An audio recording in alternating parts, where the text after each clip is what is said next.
Base is dropped on a new edition of Soccer Down Here. It's a Monday.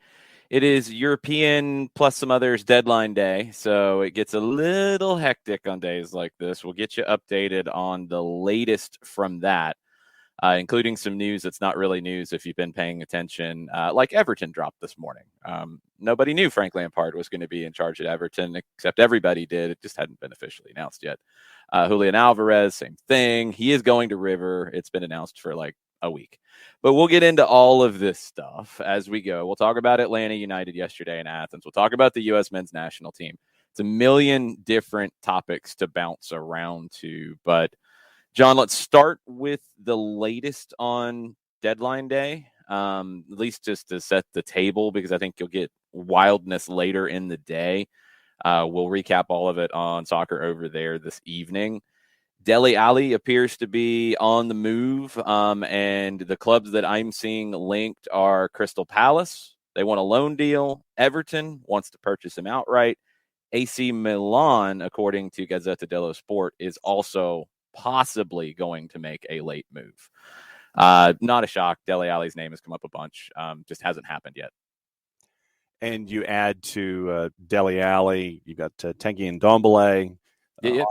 One at a time. Okay. I was sticking with Spurs as a club. Nope. One at a time. Okay. Dele Alli, he has been in a favor, out of favor, in favor, out favor. And if you're Dele Alli and his representatives, you want to find a place to play, and it's just going to come down to the deal that will fit him and Spurs the best for their wallet. And so Everton, with their move this morning that we were shocked about with Frank Lampard, looking to bring in resources and reinforcements for their run so they can get as far away from the relegation scrap as possible. Yeah, we'll jump to Everton quick. Could sign up to 4 players today, according to the Daily Mirror. Dele Alli is one of those potential ones. Luka Jovic of Real Madrid is another one, trying to get him on loan, according to Mike McGrath. He will be allowed to leave on loan. Everton can't add any more domestic loans after they have added 2. So they can make foreign loans, though. Again, I think MLS has got some weird rules. Everybody's got weird rules. Everton trying to get Luka Jovic, and there will be more rumors with Everton. They will probably be a big player today. Ousmane Dembele, Barcelona. This thing just continues. Likely to leave. Yeah, we know that. Manchester United have reportedly entered the race to sign him, offering 20 million euro. Remember, he's out of contract in the summer, so you're not going to get a huge transfer fee here for him at all. Tottenham reportedly interested, but they're not prepared to pay the wages that he's demanding. Tottenham, that seems to be a recurring story, is we're interested, but we can't close the deal. Le Parisien is reporting that Dembele will not go to PSG right now. That had heated up a lot. Barcelona wants that flat fee. 20 million euro seems to be the magic number. PSG only wanted to do a swap deal. Now, reportedly, and this is Le Parisien, they were reporting that Di Maria, Bernat, or Icardi were all possible options in a swap deal. Yo, Barca, if they're going to offer you Angel Di Maria, you should probably take it. Just do it. Just get Dembele out. Now, I know Barcelona wants to free up the space so they can sign other guys. Take Di Maria. I think that would be a good move for you, and you'd at least get rid of Dembele for now. If that's all you can do, then do it. It's better than having Dembele there. Maybe that's in their back pocket. Maybe that's the last-minute deal. If you can't get anything else done, okay, sure, we'll do a swap. We'll see. But it looks like unless Manchester United comes up with the cash, the Dembele saga is going to block Barcelona from adding people. And Dembele's agent's probably cackling in the background a lot. Yeah. Aubameyang is another one. Barcelona wants him. Reportedly, according to Sport, he is ready to play for practically nothing to go to Barcelona. They can't add him unless they offload Ousmane Dembele. Yeah, that's the fun that Barcelona's in these days. Aubameyang is in Barcelona. There have been pictures of him in Barcelona ahead of a potential loan move from Arsenal to Barca, but they can't add him right now unless they get rid of Dembele. Giovanni Lo Celso from Tottenham set to join Villarreal on loan, according to TalkSport. Lyon was interested as well. Lo Celso on the outside looking in at Spurs. Get whatever you can. If he can go play somewhere else, that's kind of a no-brainer.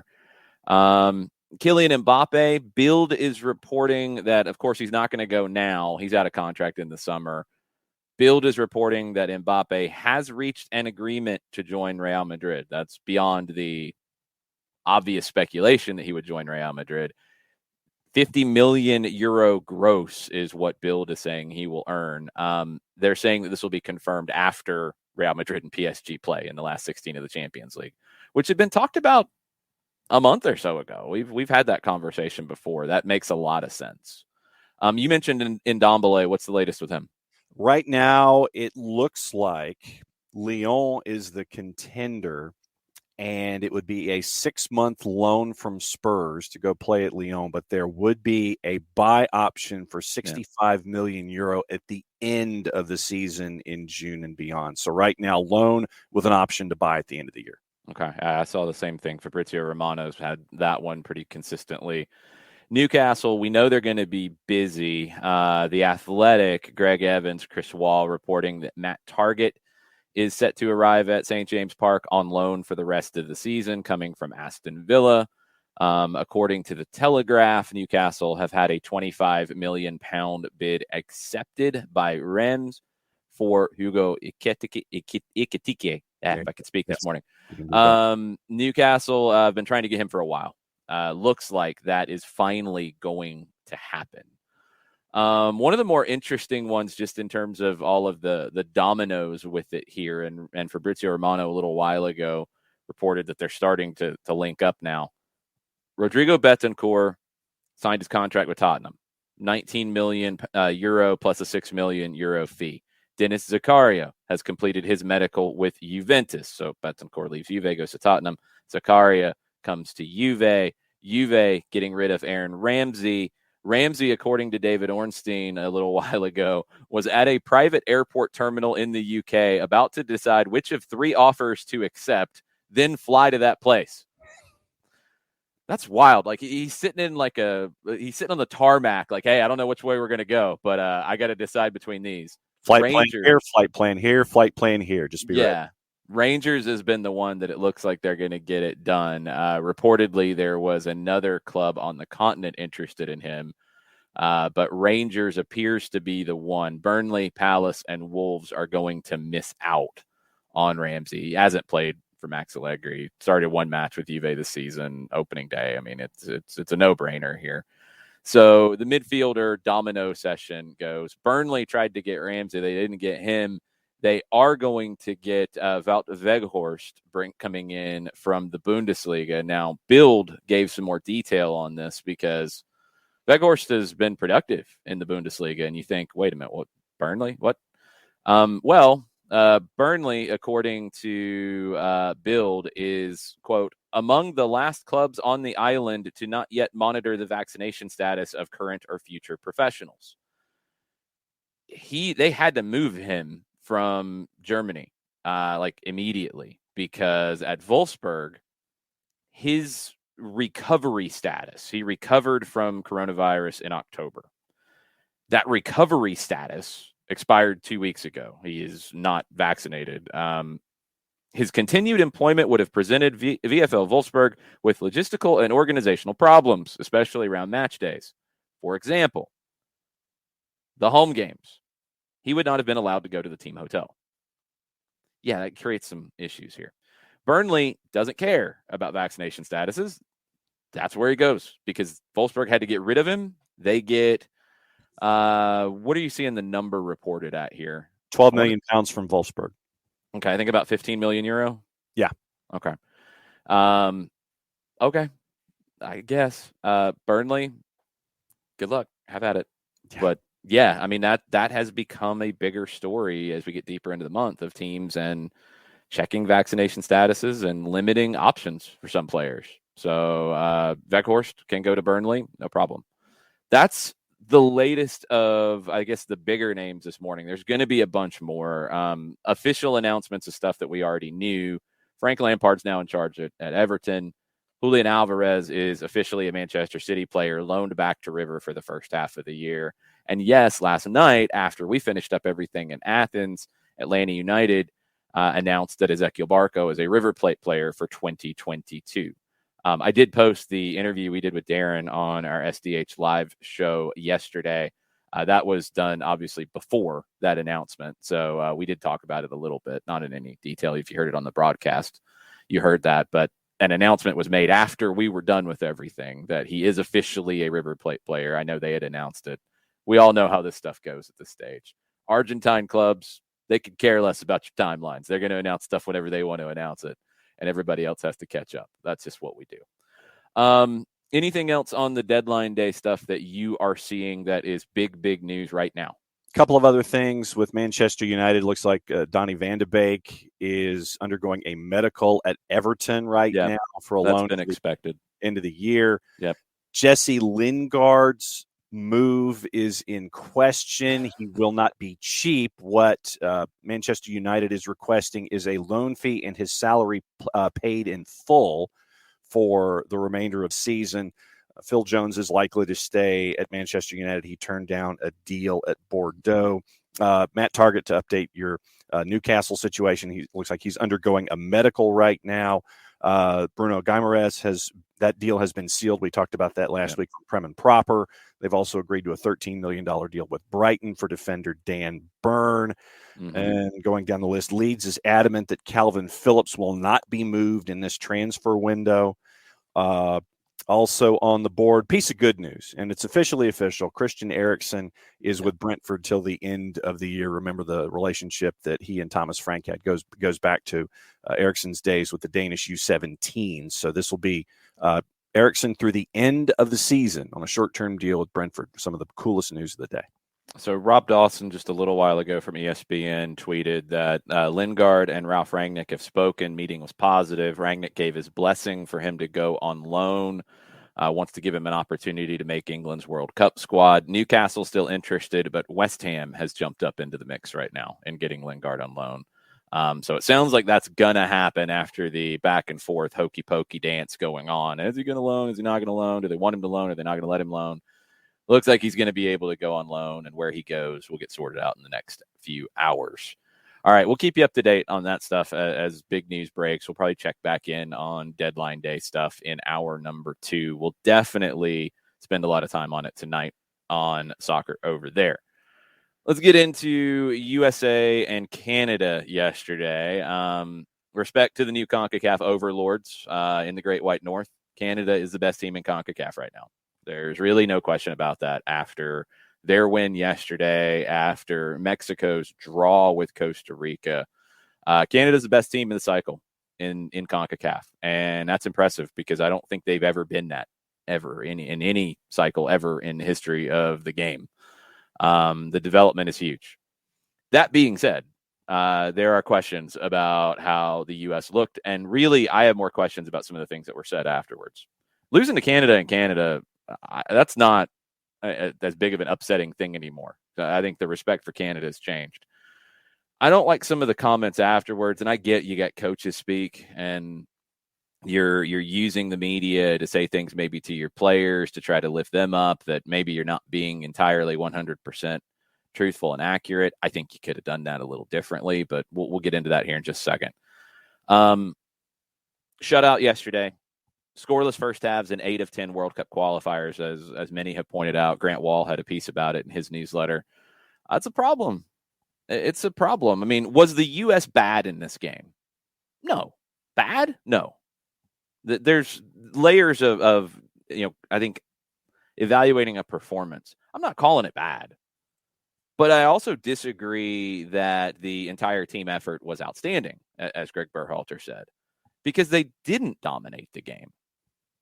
Canada gave away possession. That has to be understood here. It's not a situation where you took the game and you controlled the game. Canada sat back more. Canada was very compact. That's different. You had the possession advantage, yes, because the other team was okay with that. 9 chances created to Canada's 6. That's not dominance when you look at the possession difference, and that's a huge factor here. Canada created 2 big chances. The U.S. didn't create any. That shows you a lot too. Okay, you want to get back into dominance. Canada won the duels 70-69. One difference. That's even. That's not dominance. They won the aerial duels 24-19. Fine. Shots. U.S. had 13. Canada had 8. Okay. That's cool. Shots on target, Canada had 4, US had 3. There was no dominance here. I think that part, look, you can say what you want to say to lift your players in the locker room. You can also say it to the media. Coaches do that all the time in all sports. We know this. But this comes off differently to me.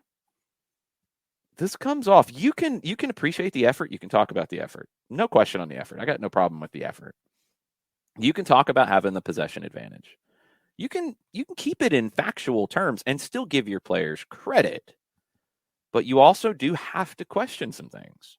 They didn't create enough chances yesterday. This is not the El Salvador game where they created a bunch of chances and didn't finish. Yesterday, the final pass, and we talked about this a lot watching the game, the final pass was not there. The consistency of creating the chance wasn't there. Against El Salvador, he created it, didn't finish it. This time, you weren't creating enough. Now, you're playing a better team, and you're on the road. That's all. Yes, that's accurate. I don't think anybody was expecting you to create 16 chances.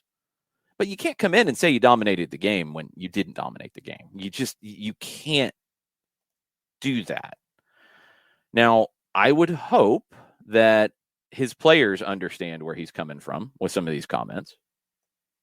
I would hope they're not being fooled here, because for all the talk about Berhalter this, Berhalter that, it's all Berhalter's fault. You have to look at the players too. And I know this upsets hashtag USMNT because it's all one person's fault. There's never any question about anything. But you have to get performances on the field as well. Those are the guys playing. I have questions about lineup selection. I have questions about rotation. I have questions about roster selection. Jordan Pefok is a guy that I would have called in for this window based off how he's been playing, based off his performances. You wanted somebody to deal with the physicality of yesterday's game. Jordan Pefok would have been your guy to me. And I've been a longtime supporter of Jossie's artist. I think Pefok is past him right now. Okay. Like there's definitely questions about Greg Berhalter. Don't misunderstand. But you do have to look at the players too. You had to against El Salvador where they weren't finishing. You have to here where they weren't creating. And the final ball was consistently poor. Conditions are difficult. It's cold. You're playing a good team who's sitting back after getting an early goal. All these things are true. But you have to look at player performances as well. Let's try to hear Greg Berhalter's comments that he made after the game that have gotten a lot of people talking this morning. Glenn Crooks tweeted it out. It was from the press conference afterwards that U.S. Soccer conducted.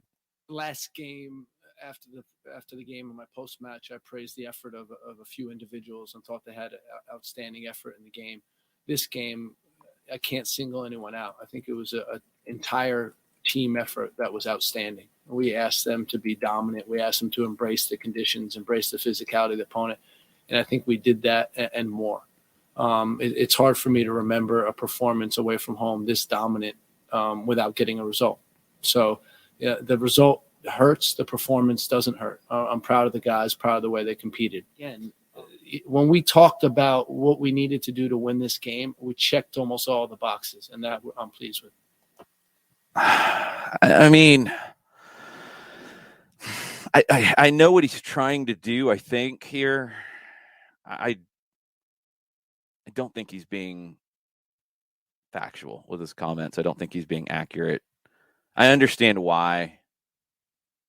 But that doesn't come off very well after losing 2-0 on the road in a qualifier, John.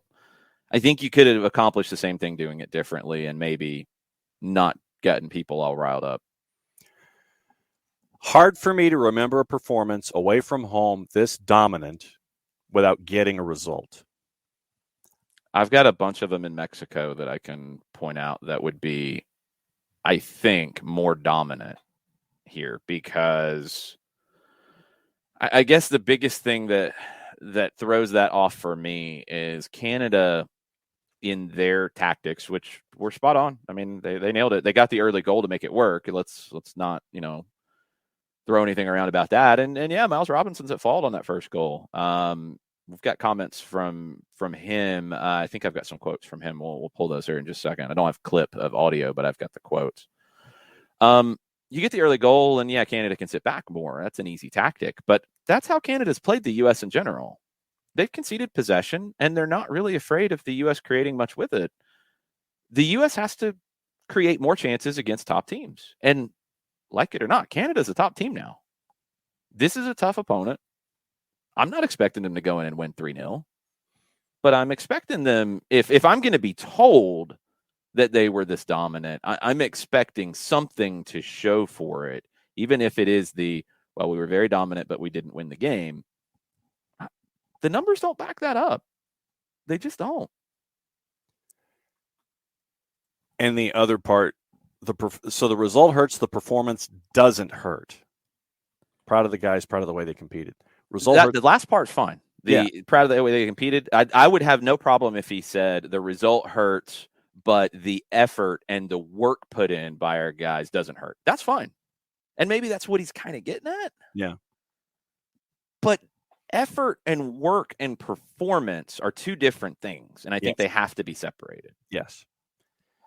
And when I think of performance, I'm thinking of output. I'm thinking of... And not purely goals. Right. I mean, that's ultimately what's going to decide it. But I got to have something to back up a good performance. And there's not much. Chances weren't being finished. How does that performance not hurt? Well, no, in this case, chances aren't even being created in the same numbers. Yeah, that's the difference. Like, we talked about El Salvador. You want to say they dominated that game and they should have gotten a bigger result. I'll agree with you. 16 chances to 4. Yeah, I'll agree with that. Now, they didn't finish. That's a game where you should have won 2 or 3-0. Okay, cool. This game, no, it's much more even. There's not any dominance to me. And you didn't create enough chances to be able to say that. If they'd created 16 chances here and conceded 6 to Canada, all right, I'll agree with you. But 9-6 on chances created, no big chances created, 2 to the opposition, 4 shots on target for Canada, 3 for you. That's not dominance. We want the dominance. We want that dominance in possession. I think overall, we want that dominance in possession. That's fine. We want to translate that into more chances in front of goal. That was lacking as well. But it was a dominant away performance without a win. It's not a dominant away performance when you're not creating a dominant number of chances and you're being allowed to have that possession. Yeah. That's a difference here. You know, Canada sits back against the U.S. And I've seen, you know, it's easy to get, oh, well, how can they do that at home? Rah, rah, rah. Canada is still, I do think, developing into the powerhouse in Concacaf. Their performance has won them that title right now. They got the crown. Okay. But against a Mexico, against a U.S., they are still going to a little bit, as the U.S. did for decades. They're going to default a little bit to sitting back, playing on the counter. It suits the team that they have. That's okay. That's a way they can dominate a game. I don't think John Herdman's going to come in and say, well, you know, we were dominated and we got a little lucky in this. Not at all. He's going to say we had a game plan. We followed it. We executed. Exactly. And that's what it felt like they did. To go back to that first goal, and Miles Robinson spoke yesterday. He said, I decided to stay tight with him, and it's obviously a split-second decision. But, yeah, I felt comfortable making that movement. And then the 1-2 got through us, and then we collided feet. And then he tripped me up just a bit. And then he got the best of us for that few seconds. But I thought besides that, we stuck to our game plan, and we had a good performance. Obviously, we didn't get the result we wanted, but it's behind us now. That's his explanation. The last part, again, I get where you're trying to go here with comments like that after games. Players have a different bar, I think, of talking to the media and what they say than a coach does, in my opinion. I get where that last part's coming from, but that's the explanation on the goal. Robinson, in general, said, I thought we were trying to create chances, playing in their half, winning duels, and proving that we can control the game. It's just a matter of a few moments that cost us the game. But, yeah, it's completely past all of us. I think we just have to focus in on Honduras at this point. It's just up to us to kind of get over it, take a step beyond it, and kind of just brush it off, because we've got an even bigger game coming up in a few days. And it's up to us to perform well. we're definitely already locked in on this game in Minnesota against Honduras. Now, here's the table in CONCACAF right now. Canada on 22, USA on 18 plus 6 goal differential. That's ahead of Mexico, also on 18 plus 5 goal differential. Panama's in the playoff spot, 17 points plus 2 goal differential. Costa Rica's on 13. They're still in this. 0 goal differential. El Salvador's on 9. Jamaica's on 7. Honduras is on 3. Canada. Everybody has 2 home, or no, everybody does not have 2 home and 2 away. Canada has 1 home and 3 away. Canada has Jamaica at home. They go away to El Salvador, Costa Rica, and Panama. USA, 2 home. Honduras, Wednesday. Panama in Orlando in March. They go away in that March window to Mexico and to Costa Rica. Mexico has Panama, USA, and El Salvador at home left. They have 1 more road trip. It's in Honduras. Panama 2-2. Honduras at home, Canada at home, away to Mexico, away to the U.S. Costa Rica is the last one we'll look at. Home to Canada, home to the U.S., away to Jamaica, away to El Salvador. If Costa Rica gets back into this, they're going to earn it. Those 2 home games are the 2 toughest ones as the table sits right now. Wednesday schedule, Jamaica hosting Costa Rica, USA hosting Honduras, El Salvador hosting Canada, Mexico hosting Panama. That last game is massive at 10 o'clock. The USA-Honduras game is now massive. It shouldn't be. It's 2 versus 8. Honduras is a minus 14 goal differential. They lost for the first time in a whole long time to El Salvador in Honduras yesterday. They're a mess. But the weather's going to be a mess in St. Paul, Minnesota. What is the current forecast for St. Paul? I think last time I looked at it, we're talking probably single digits, at least for part of the game. You're getting frostbite warnings about exposed skin. What do you have, John? Right now in St. Paul on Wednesday, a high of 9, a low of -9, humidity of 62%, mainly cloudy, winds north-northwest at 10, so that probably puts your wind chill day side, close to 0, if not a little below 0. Same way at 7:30 night. So Eastern you're looking at what were they saying? 8 to 15 minutes outside exposed skin, susceptible to damage. Yeah. -9 the low on Wednesday night. You're playing. It's not going to be that at game time. I think to look at the expected weather when it kicks off, you are in single digits. I guess it's a 6:30 local time kick in St. Paul. That's after the sun's gone down, so it's going to be cold, really cold. This is why, and it's not something that can be brushed off. It's not. I'm sorry. Well, it is what it is. You already done it. You just got to deal with it. No, it's not acceptable. This was a decision taken by U.S. Soccer to play this game in St. Paul, Minnesota. It was a stupid decision on paper, and it's an even dumber decision now. Mm-hmm. This is why it was a stupid decision on paper, because you got 3 points in game 1. That's great. That's what you should have done. It was cold. It wasn't unbearable. You could play, but it did affect the game, but that's fine. You got 3 points. You go to Canada, you knew it was going to be difficult. You don't control anything about that matchup. They pick the opponent, or they pick the place to play. 70-yard wide field. It's turf. It's cold. You know all that. All right. Well, tough. That's their home field advantage. You get to pick where you want to play Honduras in a game where you're going to one of the top teams in CONCACAF a few days before. Yes, it's going to be cold there. Yes, it's closer to be in St. Paul, Minnesota than to be in Los Angeles, for example, against Honduras. I get all that. You could have played it in a lot of other places that would have been cold, but not to where you're worried about frostbite conditions. Yeah. It's not a surprise. This is not some crazy weird weather front that has created this in St. Paul.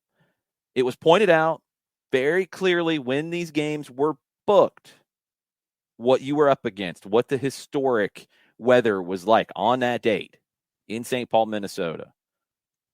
Now, after the loss in Canada, with the other results. Yesterday, Panama with a huge come-from-behind win over Jamaica. They gave up the first goal. They come back and win 3-2. You got some breathing room with Panama's loss to Costa Rica. That helped you a lot. That's why right now you're still in second. If that had not happened, then you would be in third. Mexico would be in the playoff spot. And just so everybody understands, qualifying is difficult in Concacaf. Mexico's dealing with the same type of stuff that the U.S. is right now.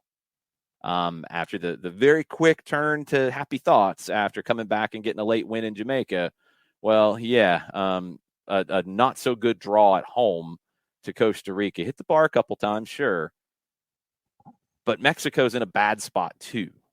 This is hard. CONCACAF's actually hard, but you're making it harder with this selection of St. Paul as the host for this game. Can't change it. You couldn't change it after you made it. I mean, you were locked into it. It was a dumb decision from day one. I'm sorry, don't let anybody tell you otherwise. It was a dumb decision at the very beginning. It's been made dumber with the result yesterday.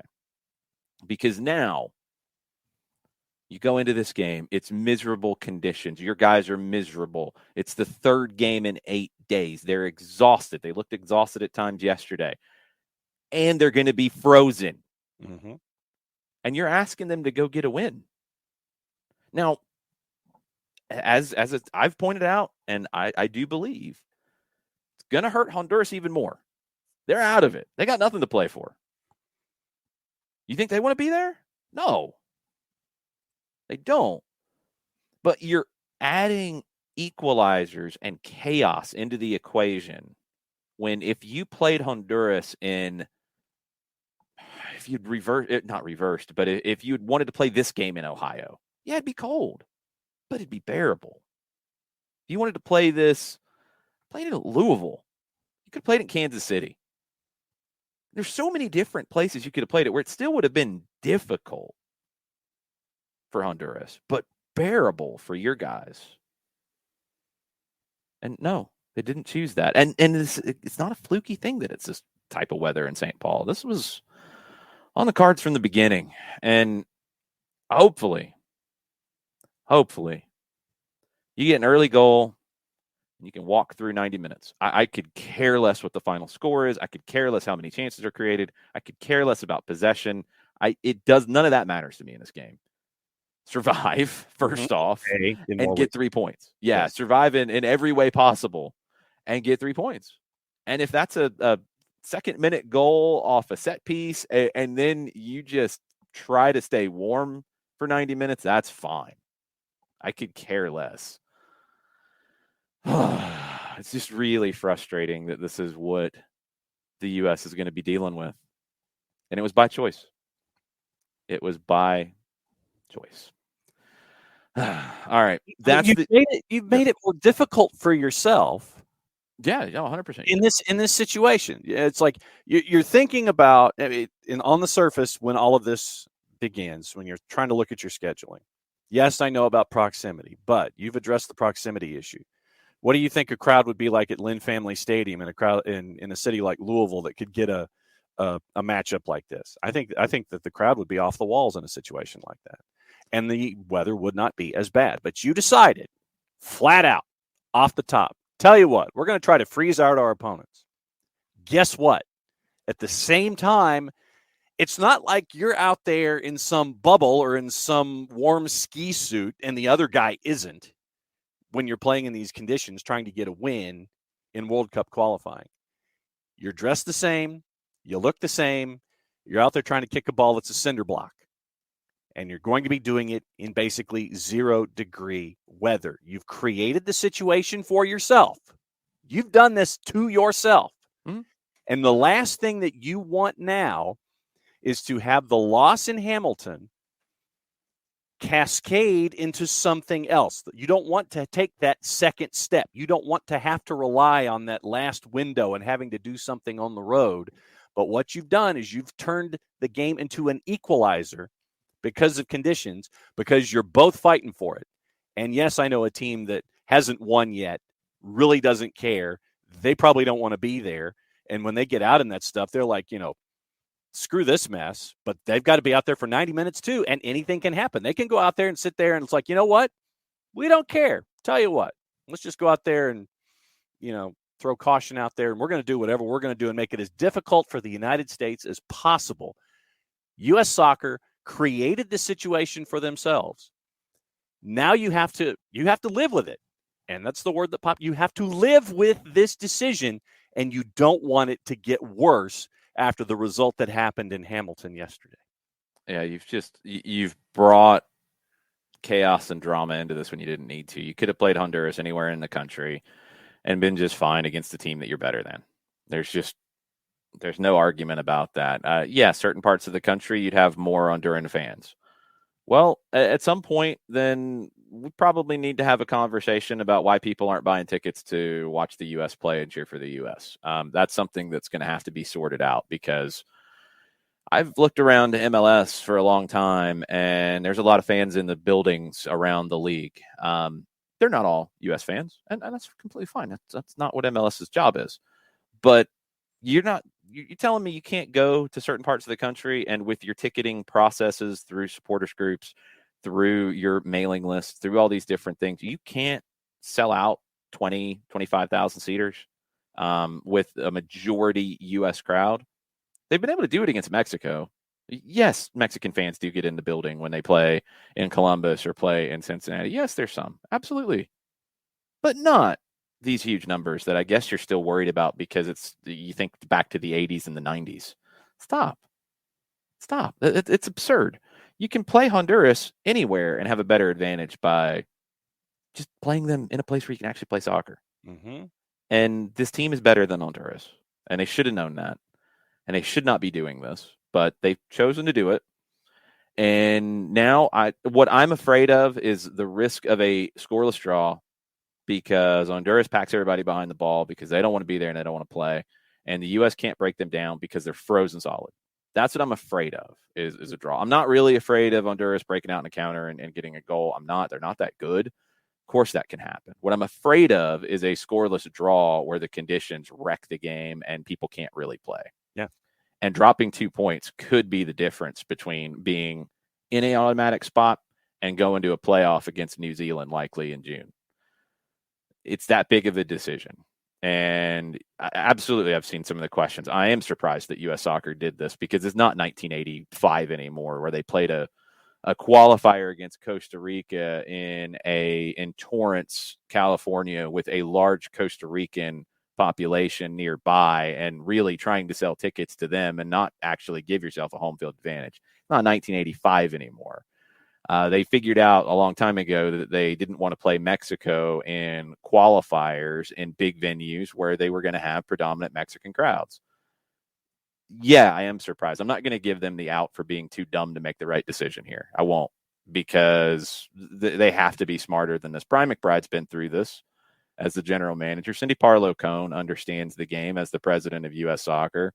Ernie Stewart in his role, he's been through this. He understands this stuff. They know better. And whoever made this decision, or whatever group of people made this decision, they got it wrong. Now the team's got to overcome it. And it's just, they shouldn't be having to go through this. It's very, very frustrating. But ultimately, and going back to yesterday, and go back to the El Salvador game as well, ultimately performances have to be strong. And we've had this conversation about transfers and playing time and all of these different elements that go into it. Christian Pulisic has not been at his best in this window. Gio Reyna is not available right now because of injuries. Those are two of your serious big-time playmakers. One of them's not here, and one of them's not himself. Okay, that's a problem. Ricardo Pepi, as great as he has been at times for the U.S. and with FC Dallas, and now he is at Augsburg, he hasn't scored in a while. He's a kid. He's going through a lot of different challenges. He's not at his best right now. That's a problem. There's issues with player performances. Everybody wants to throw it on Berhalter, and I get that. And I don't like his comments afterwards. And if that's his mentality with it, I got issues with it. I've had questions with rosters. I've had questions with lineups.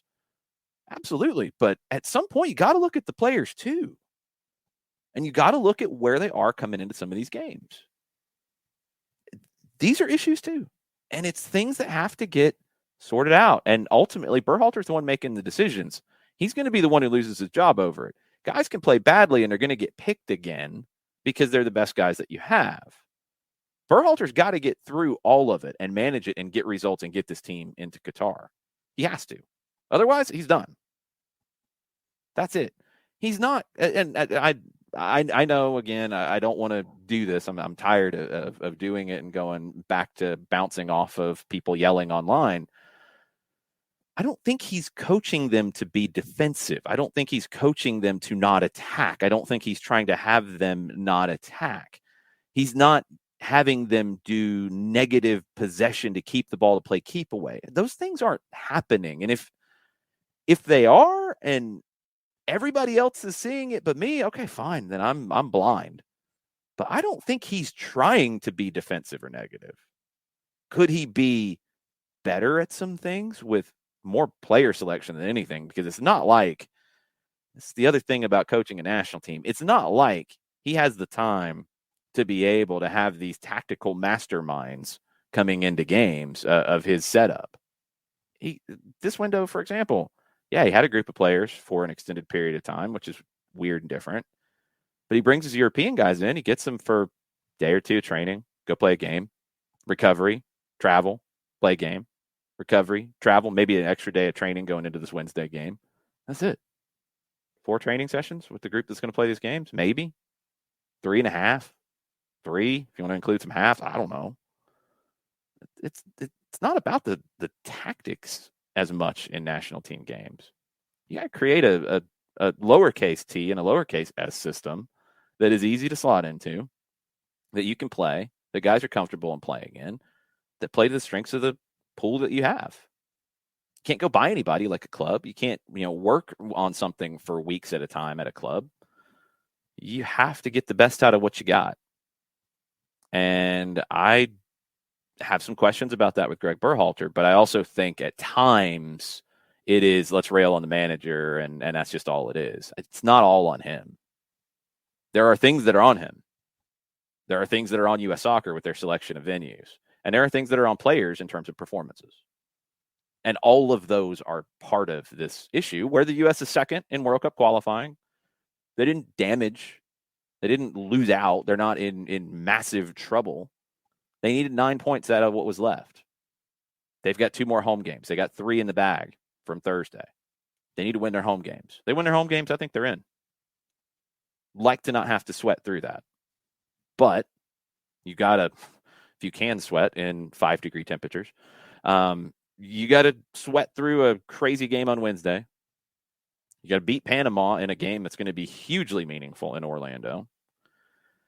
And hopefully you don't have to go to Mexico and get something. And hopefully you don't have to go to Costa Rica on the last day and get something.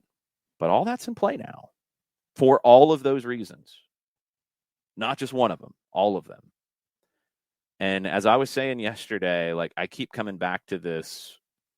We've seen in the past U.S. teams that you knew who was going to step up in big moments. I don't know who that is right now in this group.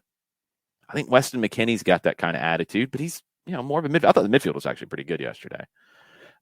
He's more of a midfielder. He's not that guy who's going to score the big goal when you need it or always create that chance. He can, but that's not the primary part of his game. Who is the Landon Donovan in this group? Who is the Clint Dempsey in this group? Now going to be a National Soccer Hall of Famer, which is awesome. Who are those guys? Who are the Eric Winaldos in this group going back? Who is it? And there's guys that we think it should be. I think it's too early to say Ricardo Pepi should be one of those. I think Christian Pulisic should be one of those. And he's not in a great spot right now in his club situation. He's not happy with it. He's been clear about that. He needs to play. There's so many different things with that. But yeah, you got to count on him. You got to get a Brendan Aronson to step up and maybe become one of those guys. It's tough. Weston McKennie might have to step up more and try to drive the team forward more. maybe this game against Honduras is one of those games where he can really drive the team and carry the team. Played a lot of minutes coming into that game. So I just always get agitated when we try to oversimplify. Blame the coach, blame the coach, blame the coach, fire the coach. Fire the coach, everything's fixed. No, it's not. It's the same group of players. Same group of players. Somebody else might come in and see them differently and be able to adjust people and positions or call in a couple different people. But, I mean, there's not that many differences. You call in Jordan Pefok over Jossie Zardes. Okay, it's a difference. Is it going to win you a World Cup? No, it's not that big of a difference. Call in John Brooks over Walker Zimmerman or Miles Robinson because Brooks has been playing at Wolfsburg, although he hasn't been playing 100% consistently. Okay, is that going to be the game changer to qualify? No, it's not. Gio Reyna's healthy. Is that the game? No, it's not. That helps. But the group is the group. You bring in somebody else to pick the lineups and set the scheme. How much really changes? We've talked about this with Berhalter before. Could you have went in a different direction when he was hired? Absolutely, you could have. Tata Martino ain't lighting it up in Mexico right now. Okay, that's number one. Other people, Oscar Pareja, who was interviewed. Oscar Pareja, I like Oscar Pareja. I think he could have done very well with the national team. Would he have done things differently than Berhalter? Yeah, I think he'd do things differently. Is it just no question, no worry, no nothing that if he's there and Berhalter's not, that we're in a different position right now? No, I can't say that. I mean, there's things that I think he would have done differently, sure. But I'm not like, oh, yeah, easy, no question. Those were really the options at that time. So, look, Berhalter's got to do better. He's got to make the right selections. He's got to make the right substitutions. He's got to push the right buttons more than anything right now. I think that's what he's got to do, is push the right buttons internally with this group to get the best out of the group that he has. That personality, that man management, that's what's going to get you through this Honduras game. That's what's going to get you ready to deal with the March window. But it's not only on him. It's got to be on those guys on the field as well. And the performances have to be better from them. It's not one or the other. It's both. When you look at a result, remember that a coach or a manager can only do so much. Yeah, there's always the cliche of, was he out there playing? Well, no, he wasn't. Well, and at a national team, too, that's even more exaggerated. Yeah. Because you don't have the time to affect the training side of it. With a club, yeah, the coach has impact during the week, but not the game day. The national team, you don't even have that as much. So it's even more exaggerated what you're saying. You're trying to bring in a group of guys on a very short-term basis, come up with a game plan and an idea, and then implement that.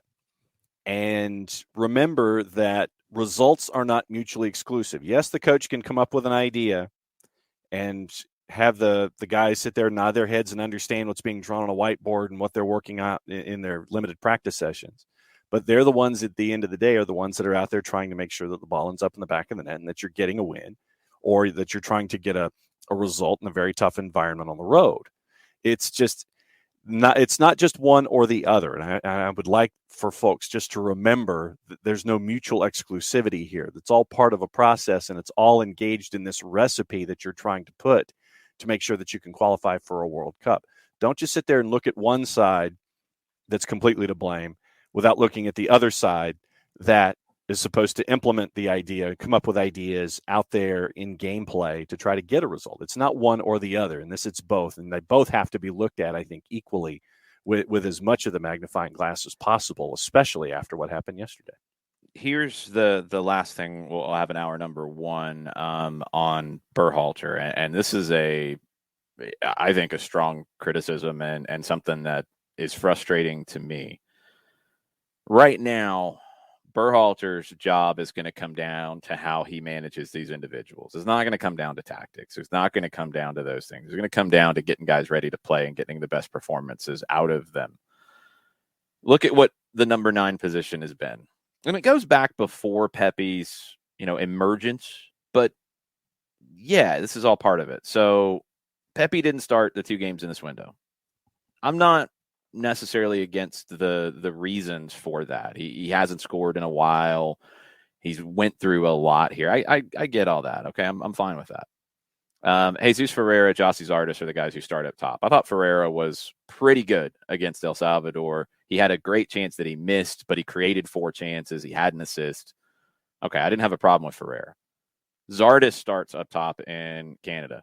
As I said, I've had no major issues with Jossie Zardes for a long time. I think a lot of people look at him and say, oh, it's got an MLS next to the club, next to him. He bad. No, Jossie Zardes is not the starter for this team, but is he somewhere between 2 and 4, 2 and 5? Yeah, he's on the depth chart. There's no question about it. He hadn't played in a while. Ferreira hadn't either, but Ferreira's performance I don't have as much of a problem with. Zardes hadn't played in a while. Jordan Pefok, in my opinion, should have been in this group ahead of Jossie Zardes. Said that when the roster was announced. He was higher on my depth chart coming in than Zardes, and he's playing, and he's doing well. I think Pefok was the guy, if you decide, and part of the reasoning, according to Berhalter, was it was going to be more physical against Canada. You want Zardes there instead of Ferreira, I guess, or instead of Pepe. Okay, that should have been Pefok. I'm sorry, there's no way around it. I don't have a problem with Josh Sargent being not called into this group. He hadn't performed up until the day the roster was announced, and then he scored 2 goals. Grant Wall points out in his latest newsletter that dropped this morning, no fewer than 5 U.S. players have started at center forward in World Cup qualifying in, 10 games now. 5 guys in 10 games. Ferreira, Pefok, Pepe, Sargent, Zardes. That's not a good thing. Mm-mm.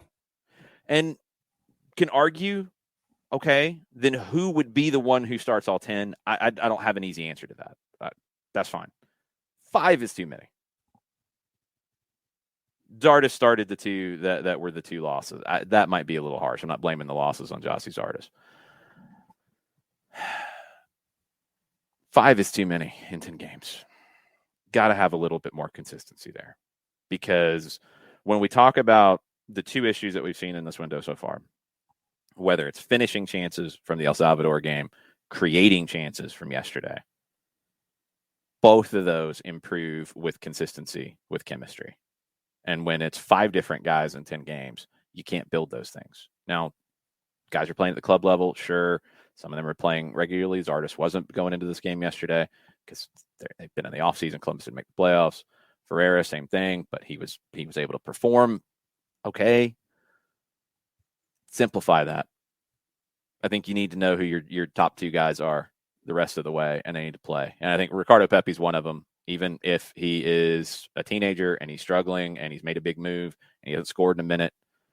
Give him that confidence. Say, you're the guy. We're gonna give you help. We're not gonna ask you to play 270 minutes in a 3-game window. We're not gonna ask you to score 5 goals in 3 games. We're gonna give you help, but you're the guy, and we believe in you. That it's hard for him to believe that at this point when he's barely played in these 2 games. Pefok should be the number 2 to me. Number 3, any of those, that's fine. You get to that point, okay, then we're having a different conversation. But 5 guys in 10 games is an issue, and that's a really good point made by Grant Wall in his newsletter this morning. All right, John. Yes. Before we get into Atlanta United stuff in hour number 2 and MLS stuff, you got to tell us about our good friends who we had a chance to hang out with yesterday. Eliminize was in the building yesterday at Authentic Brewing, and thanks to everybody who came out after the game yesterday. People who didn't go to the game came to Authentic anyway. It's a packed house at Authentic, watching the U.S.-Canada game, hanging out, talking soccer with us. Our buddies at Eliminize were hanging out with us, and tell everybody about our good friends at Eliminize. Eliminize service for odor-free, clean, fresh air. One place that you need to look. It's Eliminize service. Deodorizing enclosed spaces like houses, apartments, and condos. A customized solution that eliminizes all organic odors like those like pet cigarettes or food. Realtors and property managers use Eliminize service for bad odors to help them sell or rent their homes that much faster. It's a turnkey process, makes it easy to work with realtors and property managers, kind to the environment. It's a green way to get rid of odors without any kind of toxic residue, different than our favorite masking agents that we have under the sink in the kitchen that we might use to try to help us out with our smells in our homes or our places of business. It's a proven scientific formula that destroys odors down to the molecule. Pricing is easy. Cubic feet or parts per million. You can talk to the folks at Eliminize Service and figure out what's best for you. For affordability reasons, they offer results in 24 hours or less. If you have any other questions, reach out to them on their website, eliminize.com/Atlanta. The /Atlanta is key, so that way they know what part of the world you're contacting them from. And if you reach out to them this month, there might be a little special offer for you if you reach out to them. ELIMINIZE.com/Atlanta. Eliminize Service for odor-free, clean, fresh air. Eliminize Service, proud sponsors of everything SDH. Word. It was great to see them yesterday, and they were enjoying the ridiculousness at times from us. They were enjoying hearing from Darren Eels, and that's up on our podcast network. If you missed out, you can go back and watch the show on Twitch too. I'm not going to post the whole show up because the last 30, 45 minutes was us reacting to the U.S.-Canada game as we were watching it. I don't think that makes for a great listen back down the road. Yeah. But, for reasons, yes. Yeah, the Darren Eels interview is up on our podcast side of things. Later today, a conversation I had over the weekend with Jack Collison, Atlanta United 2's manager, that will be up on the podcast side of things as well. You had a couple 1v1s last week as well, and we got a little video for some of that too. Yeah, it was catching up with Doug Irwin, the Vice Chair and Chief Branding Officer of Greenville Triumph. They had a big announcement a couple of weeks back about trying to build a new home, and we're seeing a lot of that in USL League One, where it's turning into a mixed-use development. We've seen it with our friends in Chattanooga at CHI Memorial Stadium with the Martinos and the whole live-work-play environment. We're seeing that right now also in Statesboro with the development of Darren Van Tassel Stadium down there with South Georgia Tormenta. And you're trying to create environments where it's not just a stadium that is used for a handful of dates and then nothing else is going on. You're trying to make it basically an appointment subdivision where you can sit there and do a lot of different things, catch a game, be a part of the community there. They found a town, Malden, South Carolina, one of the suburbs there in Greenville, which is southeast of downtown, about 10 minutes away. You can pretty much be 10 minutes away from anything from downtown Greenville. Yes. And in the conversation with Doug, we talked about why they determined that particular city, and they took their heat map from a lot of their fans and found out that was one of the biggest hot points for Greenville Triumph supporters. And so we got into the conversation about 2021, about 2022, and their ideas behind the idea of the development in the Greenville suburbs. Great conversation. We'll have more of those touring USL League One, and as everybody's getting ready for 2022, what you've learned and how the season's going to be looking coming in. Let's get into the conversation a little bit about Atlanta United. A lot of things from the weekend to talk about. I think everything is at least pushed towards more resolutions as we get to now. We'll talk about the game. We'll talk about what we learned against Georgia Revolution. Same kind of thing we talked about with Georgia Storm in terms of the competition and what was gotten out of this for Atlanta United. The Revs struggled early like the Storm did. It's a different pace of play. It's not their season either. And I was really happy Darren kind of pointed that out on the broadcast and with us yesterday. I mean, they had to pull together a team to be able to play this game. Same with the Storm. Some regular guys, some guys who are on the fringes with the Revs, some guys who play on their ADASL team that plays on the weekends locally. It's a struggle for these clubs. Even in the summer, it would be a struggle because of the level. It's a struggle now because they're not in season. But both of them, and yesterday was about the same kind of thing. It was 90 minutes instead of 60. But the beginning of it was a struggle because the pace of play, the quality of play was really high from Atlanta United. I thought they were better in the early phases than they were against the Georgia Storm. That's to be expected. You had a few more days of training. I thought the Revs took a little bit longer to get settled in because of that. And once they did, then it was a pretty competitive game. I think the second 45, it wasn't easy for Atlanta United to academy reserve players to break down Georgia Revolution. I thought towards the end you started to see the fitness issues that everybody was having, but especially the Revs, because a lot of guys played more minutes. And look, it's the first 2 weeks of preseason. I was really happy to see Gonzalo Pineda want to play these games. I think it's great for not just Atlanta United. It is good for them to be able to play opponents ramping up rather than not playing these games. I think it's great to be able to play these local teams. It's going to boost them. It's going to elevate them. Everybody wins from these scenarios. Now Atlanta goes away for a couple of weeks to Mexico. You're going to play a couple second division teams there. Going to play Chivas, probably a mix of reserves and top academy players from Chivas. Then you get ready for the dress rehearsal against Birmingham Legion. Then you come in and you're ready for the opener. So I think the progression makes sense. I think we saw progression yesterday. The team was better than they were on Tuesday for longer, but still you see the fitness being built up. Towards the end of the first half, guys were hurting a little bit. Legs were heavy. Wasn't quite as sharp. Same in the second half. Towards the end of the half, it was more of a struggle. I think you saw more combination play, more chemistry on the ball. The counter pressing was very good. I thought Luis Araujo was an animal at times with his counter pressing. On the ball, we know he's amazing, but winning the ball back and his effort to try to win the ball back, really, really impressive yesterday from Luis Araujo. Good performance all the way around. I think Gonzalo Pineda is able to take, lessons away from both of these games, build on things. They get time in training now before they play again on Sunday against Celaya. But I think they got what they needed to get out of the exercise yesterday. Yeah, and you mentioned progressions, and it's on a couple of different levels for me. It's you have progressions in what you're trying to add to the playbook, progressions in how long you want guys to be out, progressions in a couple of different aspects of play when it comes to relationships and speed and these kinds of things, and seeing the continued integration of guys like Andrew Gutmann with the relationships he was having on the left-hand side. We were talking yesterday about the little societies that you see created, and you saw it on the left-hand side with Gutmann and Wolf and Ibarra, and you saw it on the right-hand side with Luis Araujo and Aiden McFadden. And for me, there were a lot of the younger guys that I was focused on yesterday as we were going on, that I got to see. Personally, for me, I saw a lot of promise in a Tyler Wolf as he continues what we saw against Georgia Storm against the Revs. And then you saw Aiden McFadden out on the right-hand side. And then in the second 45, seeing somebody like a Luke Brennan.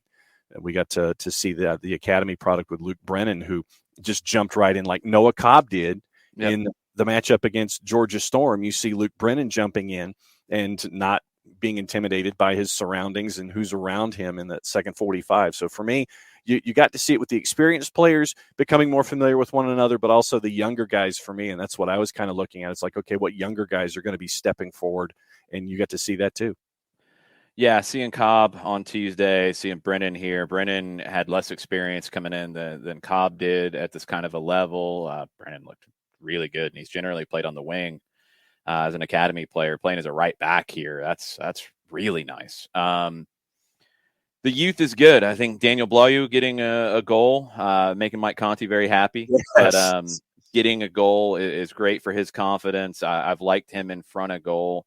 I think he is definitely doing a lot to earn a deal with the twos, which is where I would expect he would probably fit in right now. He's been impressive. Other guys from the back end of the club, whether it's academy or the twos, I thought McFadden was better here than he was on Tuesday. Mm-hmm. I like Aiden a lot. I think, is he at a position where you have a U.S. men's national team right back in Brooks Lennon? He's just, got his way into that mix, but he's there. Ronald Hernandez, a Venezuelan national team right back. He started last week. That's a lot of competition for Aiden McFadden. I don't know if he's going to get that opportunity this season to step up. I'd love to see him in an Open Cup game mixed in with more of the first choice as we're seeing here in preseason. I'd love to see him get that. And you can sign Atlanta United 2 contracted players to short-term contracts for the Open Cup. Would not surprise me if he plays his way into that. Same for Robbie Mertz, who I thought was better here than he was on Tuesday as well. I think pretty much everybody was better here than they were on Tuesday, just because you get more time and you've been able to, get into more of a normal routine of you train, you play a game, you talk about what went right, you talk about what went wrong, you work on things in training to correct things that went wrong, to accentuate things that went well, you go play again, it should look better. That's that progression that we keep talking about. I thought McFadden was good. Who else stood out to me? I thought Johnny Fortune was really good yesterday. Johnny is a guy who, I talked about it on the broadcast, and we talked about it last year. His game in Memphis was a horror show for him where he gets 2 yellows in the first half. They end up losing points because of it. As a young player to bounce back from that big mistake and play as well as he did last year and play as well as he did yesterday, that's a credit to his character. I was never sold that a Johnny Fortune would be an MLS level talent. I'm rethinking that now. He's not right today. He's not going to jump into a starting lineup. Don't misread anything. But does he have that potential to turn into that? Yeah. Frankly, I think he does. I think we saw it yesterday playing as a 6. That suited him really nicely. Could cover a lot of ground, but was good on the ball, was comfortable on the ball, was demanding the ball at times. Didn't defer to more veteran players around him. He was really good. Really, really good. Smart tactical foul at one point too, where he brought somebody down. J.R. Kozine, who landed on his shoulder, but that's a smart foul from Fortune in that moment. So absolutely. I think Fortune is maybe one of the big winners for me yesterday. We'll see where that goes. What do you think of Centeno's play yesterday? Good. Got the assist on the goal from Blayu. Eric Centeno, I think, is what I would kind of expect him to be right now. He thrives in 1v1 situations. Movement off the ball needs to improve. I think just speed of thought needs to improve. He's playing at a higher level than he's ever played. I'm happy they got him. I think he's got the potential to turn into a nice piece for them, but I don't think it's going to be immediate. I think he needs games at the pro level to continue to improve. But Tyler Wolff looked good as too. Good call, Shiva. I think Tyler Wolff, maybe one of his better performances in that first 45 yesterday. Wolff seems to be picking up what Pineda is laying down tactically and what he wants out of the way he wants those players to play. I did think the lineup was interesting with inverted wingers. I've wondered what kind of things like that Pineda will use from time to time. Wolff on the left, Araujo on the right, both cutting in. You saw underlapping runs from fullbacks when they stayed wide. You saw the wingers cutting inside. The movement was good. The concepts were good. Gutmann was very good on the left. And with the other news of the weekend, which we need to get into now, with George Bello apparently headed to Arminia Bielefeld, waiting on Bielefeld to make deals today. They've got till, I guess, 11 o'clock local time to get that done. Noon Eastern is Germany's window, so that's when that closes. So it's not 11 o'clock local time; it's earlier. Noon East, 11 hours is not the difference between us and Germany, John. We know that. No. Yeah. Yeah, you don't have to do the math. We got it. They might have an earlier window. I think England goes to like 11 o'clock local. Spain and some others might go a little bit later. Germany's like, we want to get out of here on the end of business. So they've got to get that over the line. If you listened or if you've listened this morning to Darren Neal's comments with us yesterday, or if you listened to him on the broadcast, sounded like it's not done, but it was pretty close. I thought one of the funnier things from yesterday that maybe people might have missed in our talk with him at Authentic was him talking about driving over the day before and having to stop the car to take a call. One, he's got 2 twins, so, it can get a little rowdy in the car from time to time. But as all of Twitter was aflutter about everything going on with George Bello and rumors, and I think, frankly, as Darren said, some incorrect things that were being said. People were misidentifying what Belgian club was in the mix too, which was weird. It's kind of busy right now for Darren, for Carlos, for the club, because you're running out of time on Bello to get that deal done. They want to get it done for him. Darren talked about, how Bello and his agent have all been really cooperative trying to get this stuff done. It doesn't sound like things are in a very bad place, as I think some were alluding to, and some were trying to create narratives with. He's got to get it done. He's got to get it done, and the team's covered. I think after seeing Andrew Gutmann behind closed doors on Tuesday, seeing him yesterday in Athens, I'm not worried about left back if he's the starting left back. I'm not worried about it right now. And Caleb Wiley is coming, which is that progression that you want to create. That's the key here, is you're trying to create that succession planning. So when the time comes, and if it comes at the kind of last minute, as it has for George Bello, okay, they didn't wait to the last minute to have their succession plan come into fore. They did that last year when they got Andrew Gutmann in the first place. And they knew that Caleb Wiley was building, but not there yet. I think it's a really good plan. I think the front office has been out in front of this with the left back position. I think, and we'll wait and see what other corresponding moves. Darren said that they're expecting 1 or 2 more to be added. I would assume one of those would probably address Ezequiel Barco's departure. Now that's official from the club to River Plate. Okay. Again, I think the plan has been in place for a little while. I don't think it's something that you're scrambling to try to sort out immediately right now. So I think they're in a good spot with this. I think the other thing, and this was something that I said on our Discord for subscribers, I think I said it yesterday morning ahead of the game and after some of the Bello fireworks had quieted down a bit from Saturday. You have a lot of different things to balance if you're an MLS club. And I thought it was very important that Darren mentioned the way the windows work in MLS. They're not always to the MLS club's advantage, with the summer window being the better window to sell players in generally, but it's a bad window to sell players if you're an MLS team trying to win things because it's in the middle of your season.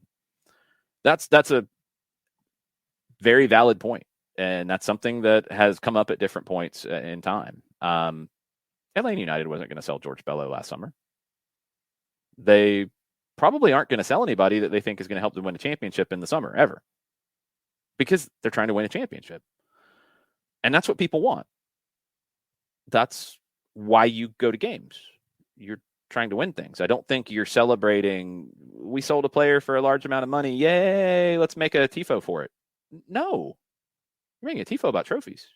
You're chanting about winning. That's why you do this, right? So that's number one. Number two, Atlanta United's lucky. I think pretty much everybody in MLS is lucky, but Atlanta United especially.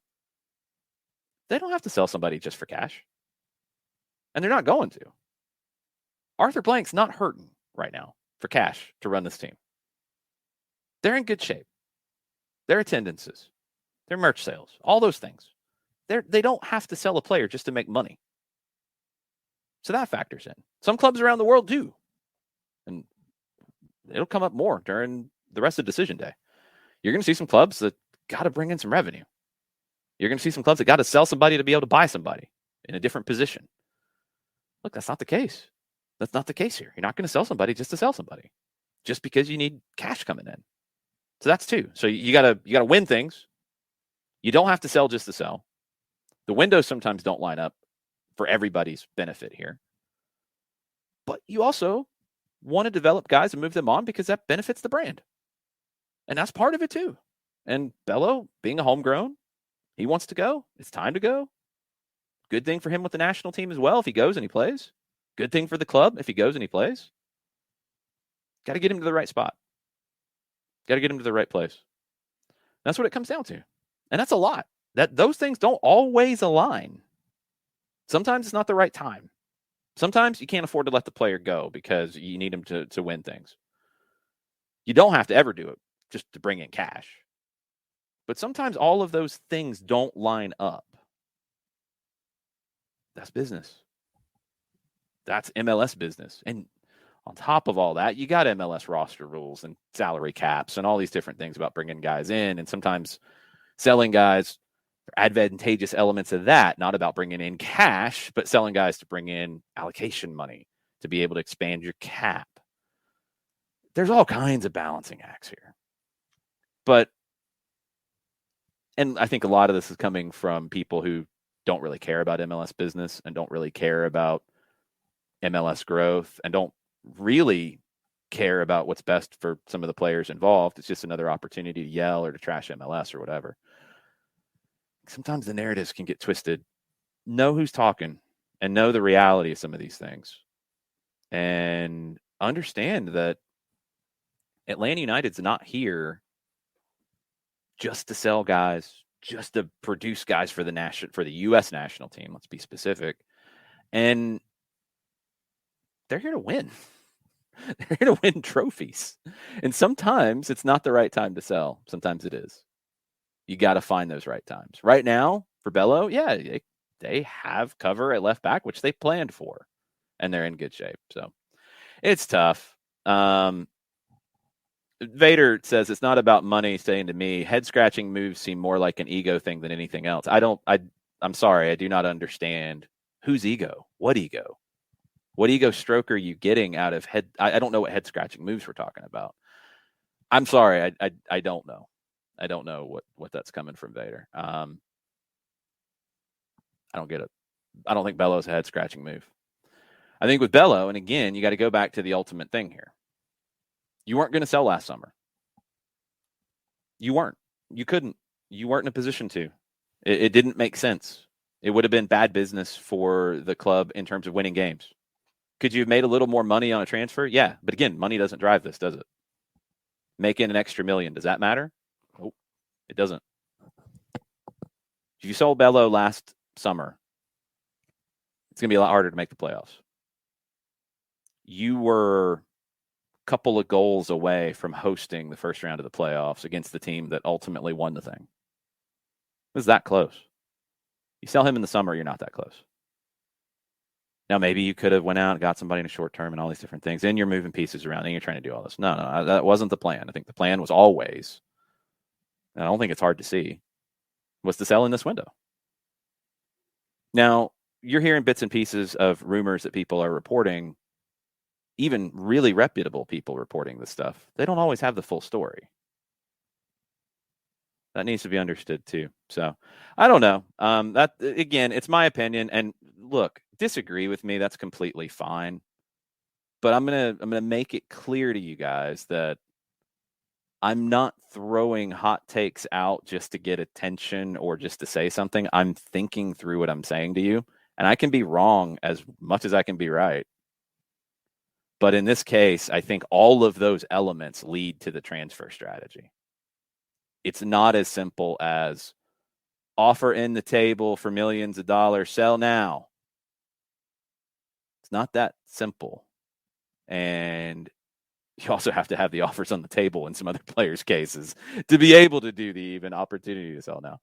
Look, it's a lot to it. And I understand that sometimes without all of the information, or sometimes with people intentionally or unintentionally misleading, it can be tough. But I try to be straight up with all of you and what I see and why I think things are moving the way that they are. And yesterday we got some, I think, we got it straight from the president of the club, an insight into some of the strategy and an insight into why things happen the way they do and in what order they happen. And if that's not believed or that's not taken into consideration, I don't know what else to say. Then I'm probably wasting my time speaking at this point. Have you seen anything this morning about Bello and Arminia Bielefeld, John? I have not. I haven't either. Yeah, as I'm sitting here scouring and seeing what else is going on with deadline day and the continuing soap opera that is Pierre-Emerick Aubameyang, that seems to be taking over right now. And he's now being compared to Peter Odemwingie because apparently Arsenal didn't know that he was heading to Barcelona, and Barcelona is surprised that he's in Barcelona. Barcelona's surprised that he's in Barcelona. That's a problem. Yeah. I did see that he went on his own to Barcelona, and it wasn't sanctioned by Leeds. So, or not by Leeds. Sorry, I just saw another one about Leeds. Talk about that in a second. It wasn't sanctioned by Arsenal. Leeds, where I just mentioned them, you're getting comments about Leeds and Salzburg now talking again, but they're talking about the summer, which was what was reported last week, that Leeds wasn't going to throw another offer at Salzburg for Aronson right now, they're going to get that deal done in the summer. So they're already talking about what the summer would be. And Philadelphia will get another sell-on clause / check on top of the $9 million that they already got. So yeah, everything's going to be pretty good in that deal, but it's not happening now. What else from yesterday? Anything else we haven't touched on yet? Let's see. I was going over the starting 11, and George Campbell for me just continues to progress, and I'm enjoying seeing George and his game continue to grow. You look at I mentioned Franco Ibarra briefly and what we saw with him yesterday in the midfield, and then in the second group.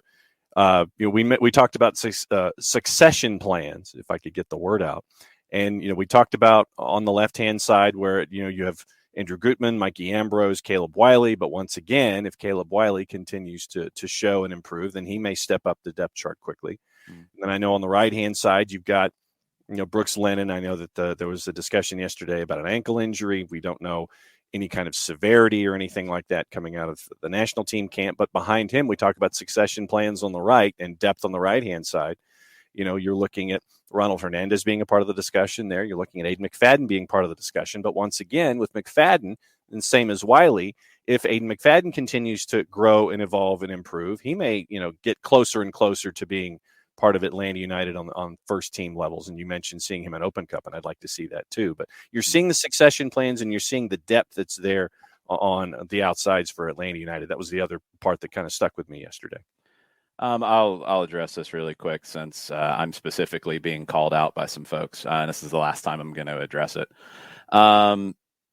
We talk about everything here and I give you my perspective. You can disagree. That's fine. I don't always entertain all of the comments from the Twitch pitch because some of them are being made in bad faith. And I've seen it happen. And there's people watching right now that will probably try to screenshot things, and you can clip this if you want. That's completely fine. It's all good. But just because I don't follow the narrative that some people want to create out there about different things with this club doesn't mean I'm incorrect, and doesn't mean I am not wanting to address the negative. Not a lot of negative to address, first off. I think sometimes there is a look for negative. I want to go back to Vader's comment really quick. And yes, I am saying that Tom Brady's not retiring Sam Williamson. That is accurate. That got kind of weird yesterday too. That is true. Or Saturday, sorry. Vader said, I guess going back to the ego comment, which I don't think anybody's doing this for ego. I don't know where that's coming from. I'm sorry. Why pay Dom a big contract and not give Julian a raise? Talking about Julian Gressel. We've talked about this a lot since 2020. It's 2022 now, but we've talked about it since 2020. I'll tell you why I think it happened. Julian gave interviews. Absolutely, he gave interviews. A lot of people have talked about a lot of things. Doesn't mean everybody is always saying the same things that are the way things actually happened. You added Brooks Lennon at right back. Extra Time Radio, who at times has not always been favorable towards Atlanta United players, rated Brooks Lennon as a better right back than Julian Gressel. I don't know what to tell you. Take that up with Extra Time. Also, in a salary cap league, you added Brooks Lennon at a much lower salary than Julian Gressel wanted. Didn't give him a reasonable number. I think DC gave him a bad contract.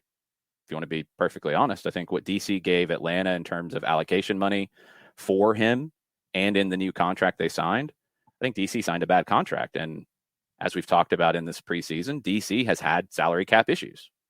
And that's why they've had to make some of the moves they've had to make. That's a big part of it.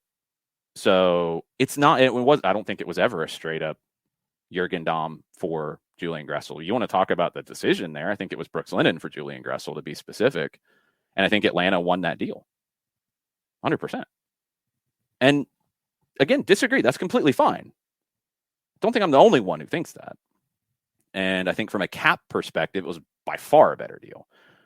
They missed on Jurgen Damm because he got hurt and he hasn't been able to produce. But when the deal was signed, you didn't know he was going to have hamstring injuries. It hasn't worked out. No way around that.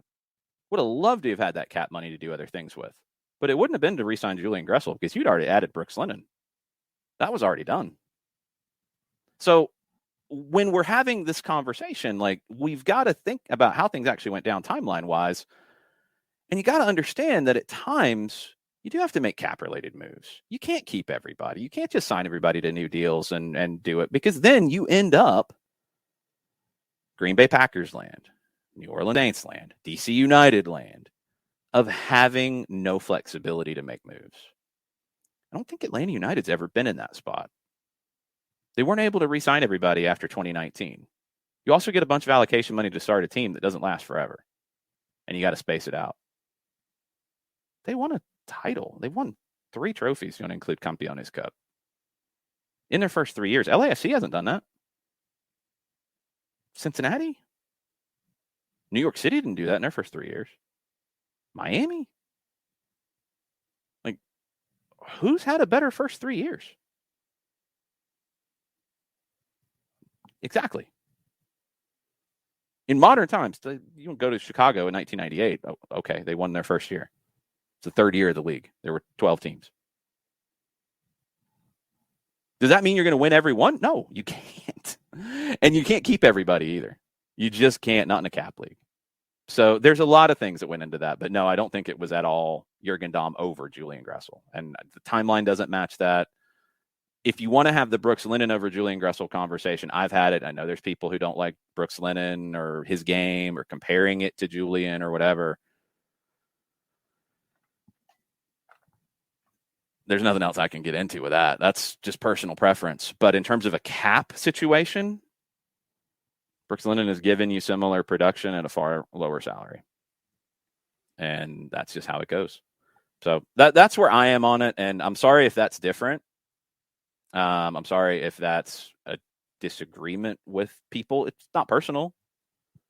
It's personal to me when I feel like people want to attack me for having opinions. Yes, that's where I get personal. Right. Disagreeing with my opinion, no, it's not personal. Disagree, that's cool. But I'll explain, and just because we put together a show and I have a microphone that I'm speaking into that you can hear me and all of that, I can explain why I think the way that I think. You can disagree with it and you can take it. You can enjoy it. You can not. All that's fine. All that's completely fine. But there's a level of disagreement and negativity that does not match the output on the field. And I don't know why that is. And I don't know how that goes away immediately. I do not understand that. I hope that goes away. I hope it doesn't become that in full all the time. Because it's not fun. It's not fun at times to talk about a team that I obviously deeply care about and am very invested in emotionally. It's not fun to talk about it when it's negative and toxic and all that. It's really not. And I don't know why that is. But what we're going to do is we're going to do our show and we're going to talk about what we believe and how we see it.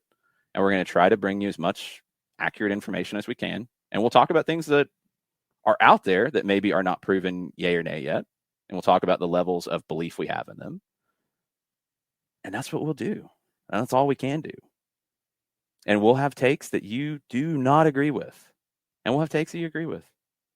And we'll say things that'll upset you sometimes. And we'll say things that I hope you're nodding your head to. And that's just all we can do. We're going to do the best show we can do. But no, I really do try not to get derailed by some of that. And if that's me being and Vader, I'm not attacking you. I'm responding to what you said. I'm also responding to some other things that have been said today and over time. So that's all I can do, man.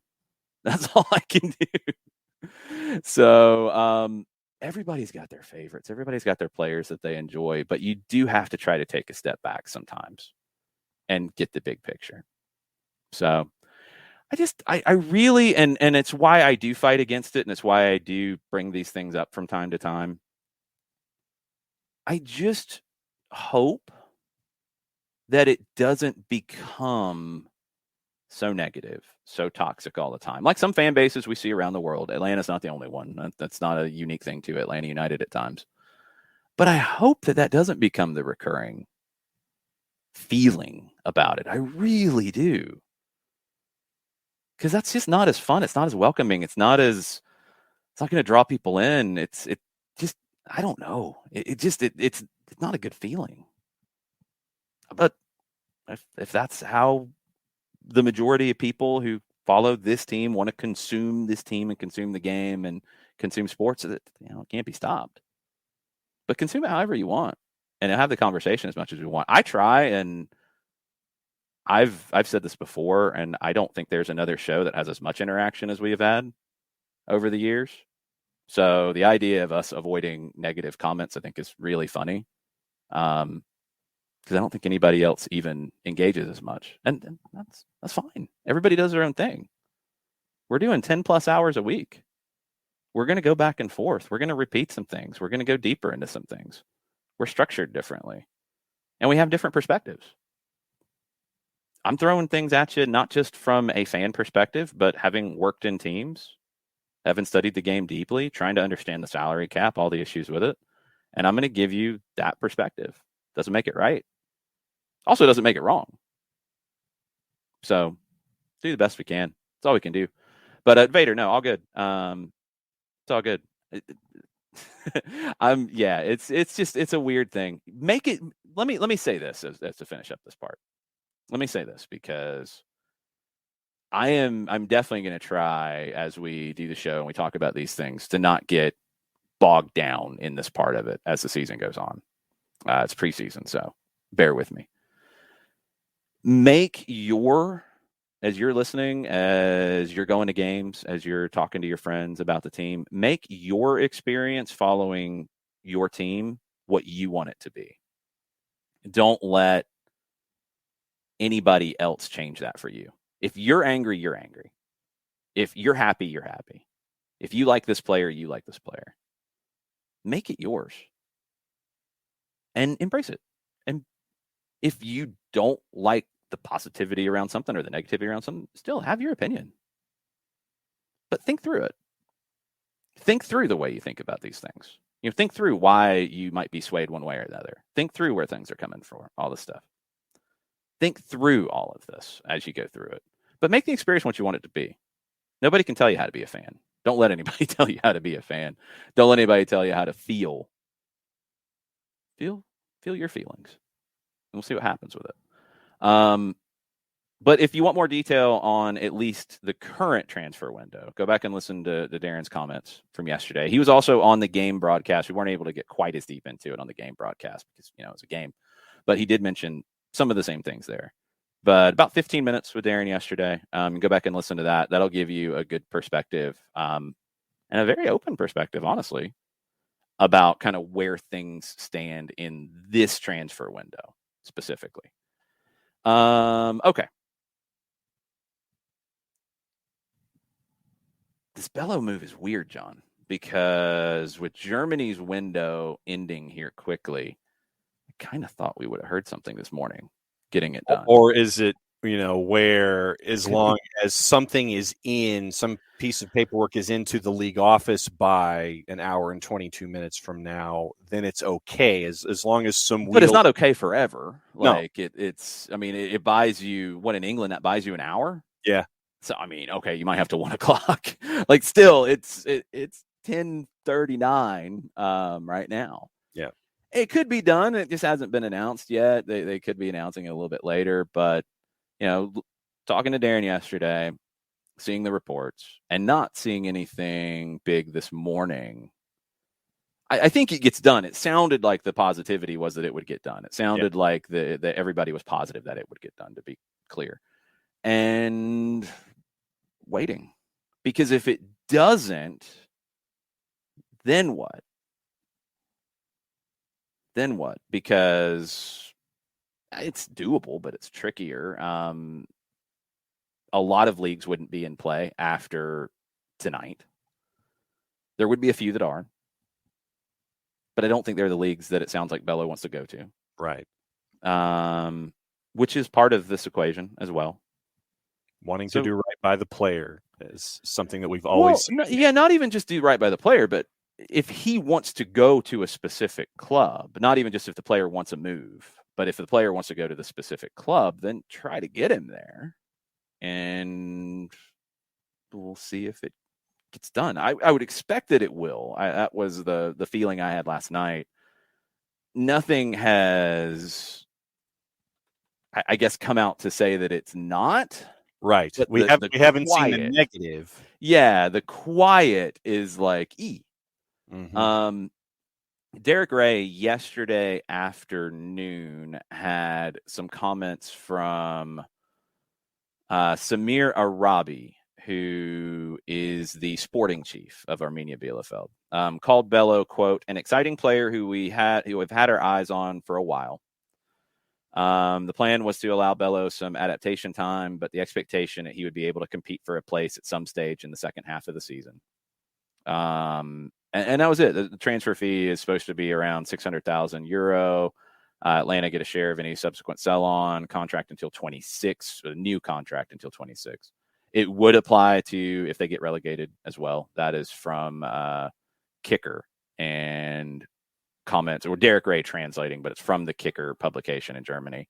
And the quote from Samir Arabi, the sporting chief of Bielefeld. So that all sounds like this deal's going to get done. Just waiting on the announcement from it.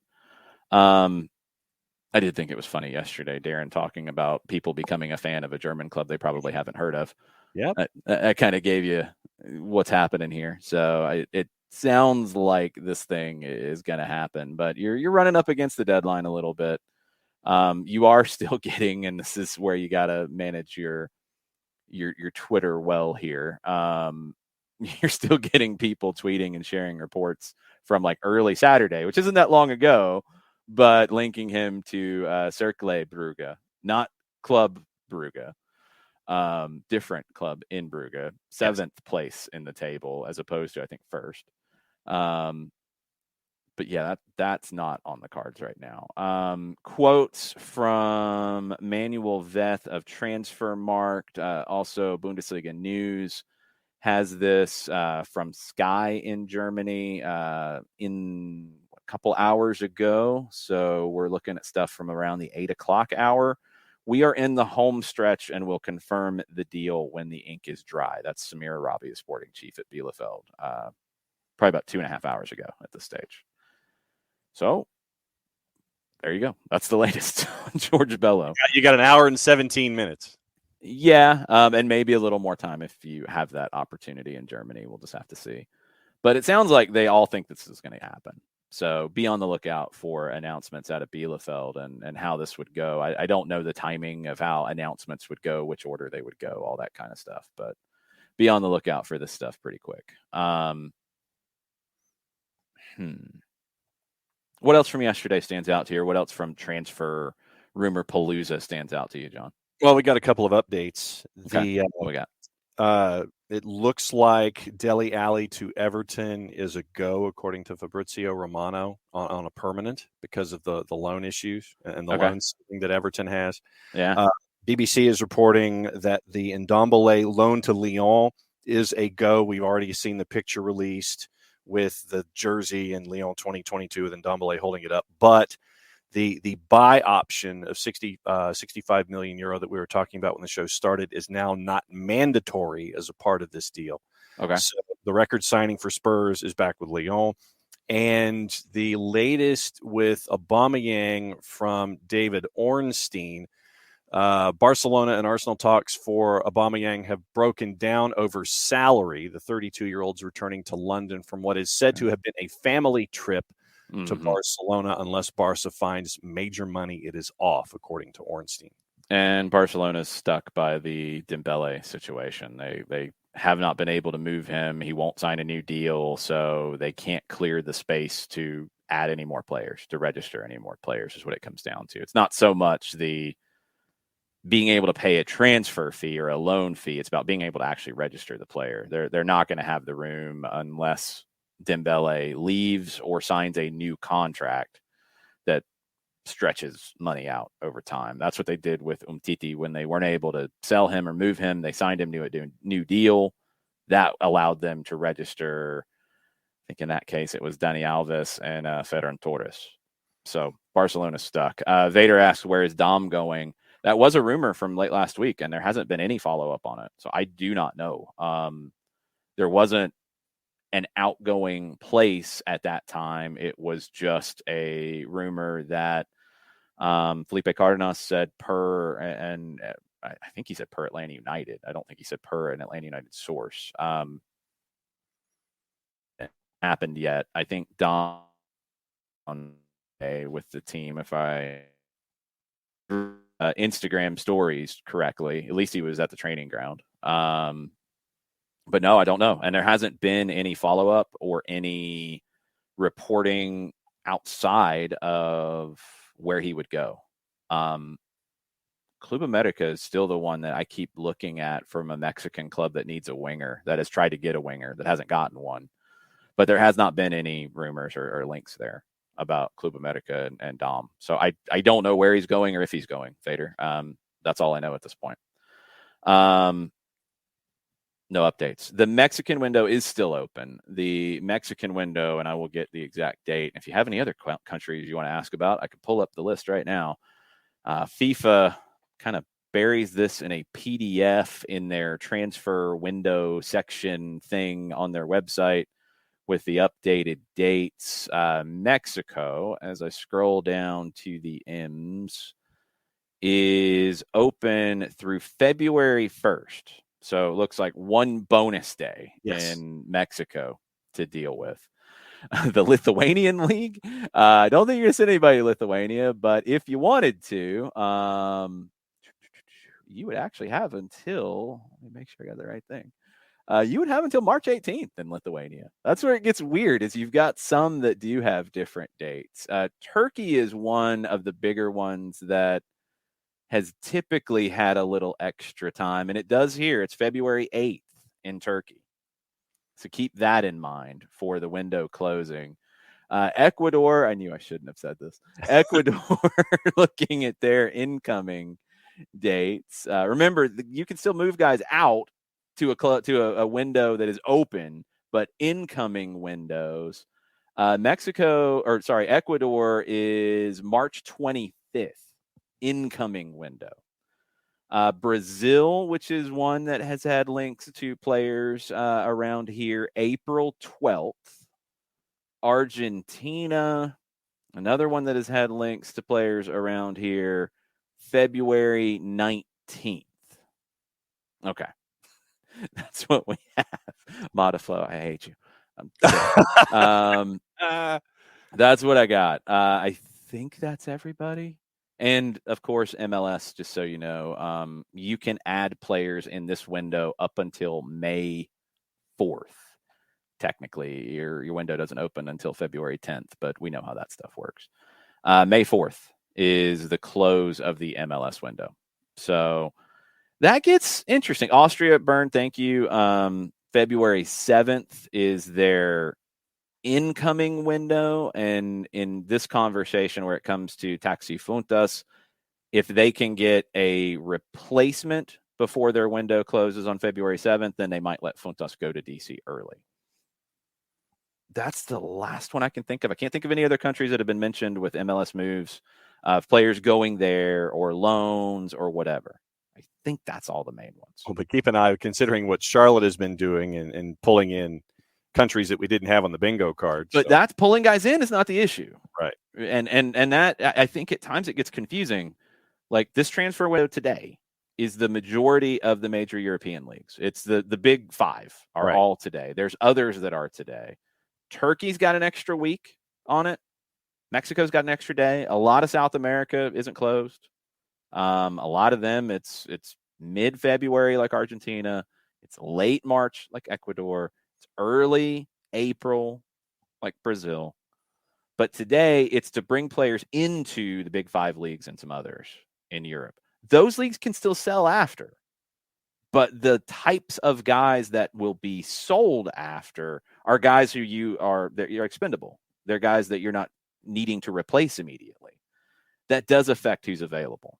So if MLS clubs want to bring anybody in from big five leagues, they probably needed to already do it so those clubs, if they're going to replace that player, can go ahead and get the deal done to replace them.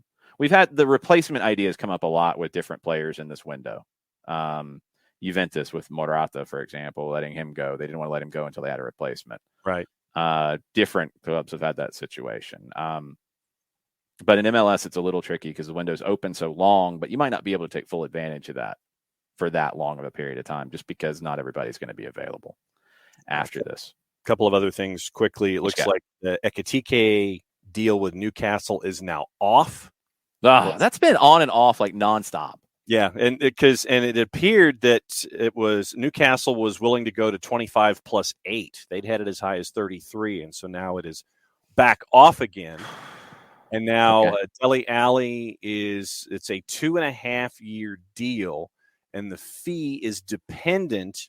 It's an initial free transfer. Everton paying £10 million once he's played 20 games. So it's an escalator when it comes to. So there's no up. It's a transfer. It's not a loan. He would sign a new contract with Everton for 2.5 years. Yep.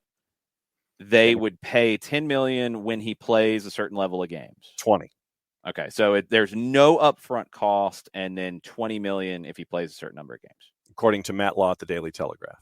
Okay, that's interesting. I mean, it makes sense in this situation. I think he'll play those games. I don't know why you need the amount of time to do it, but whatever. That's fine.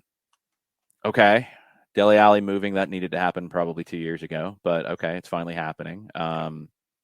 Really curious to see if Lampard can get the best out of him. Really curious to see what Lampard gets out of Everton in general. Newcastle, looks like they're getting some deals done. In general, not quite as much quality being added as maybe we thought there might be.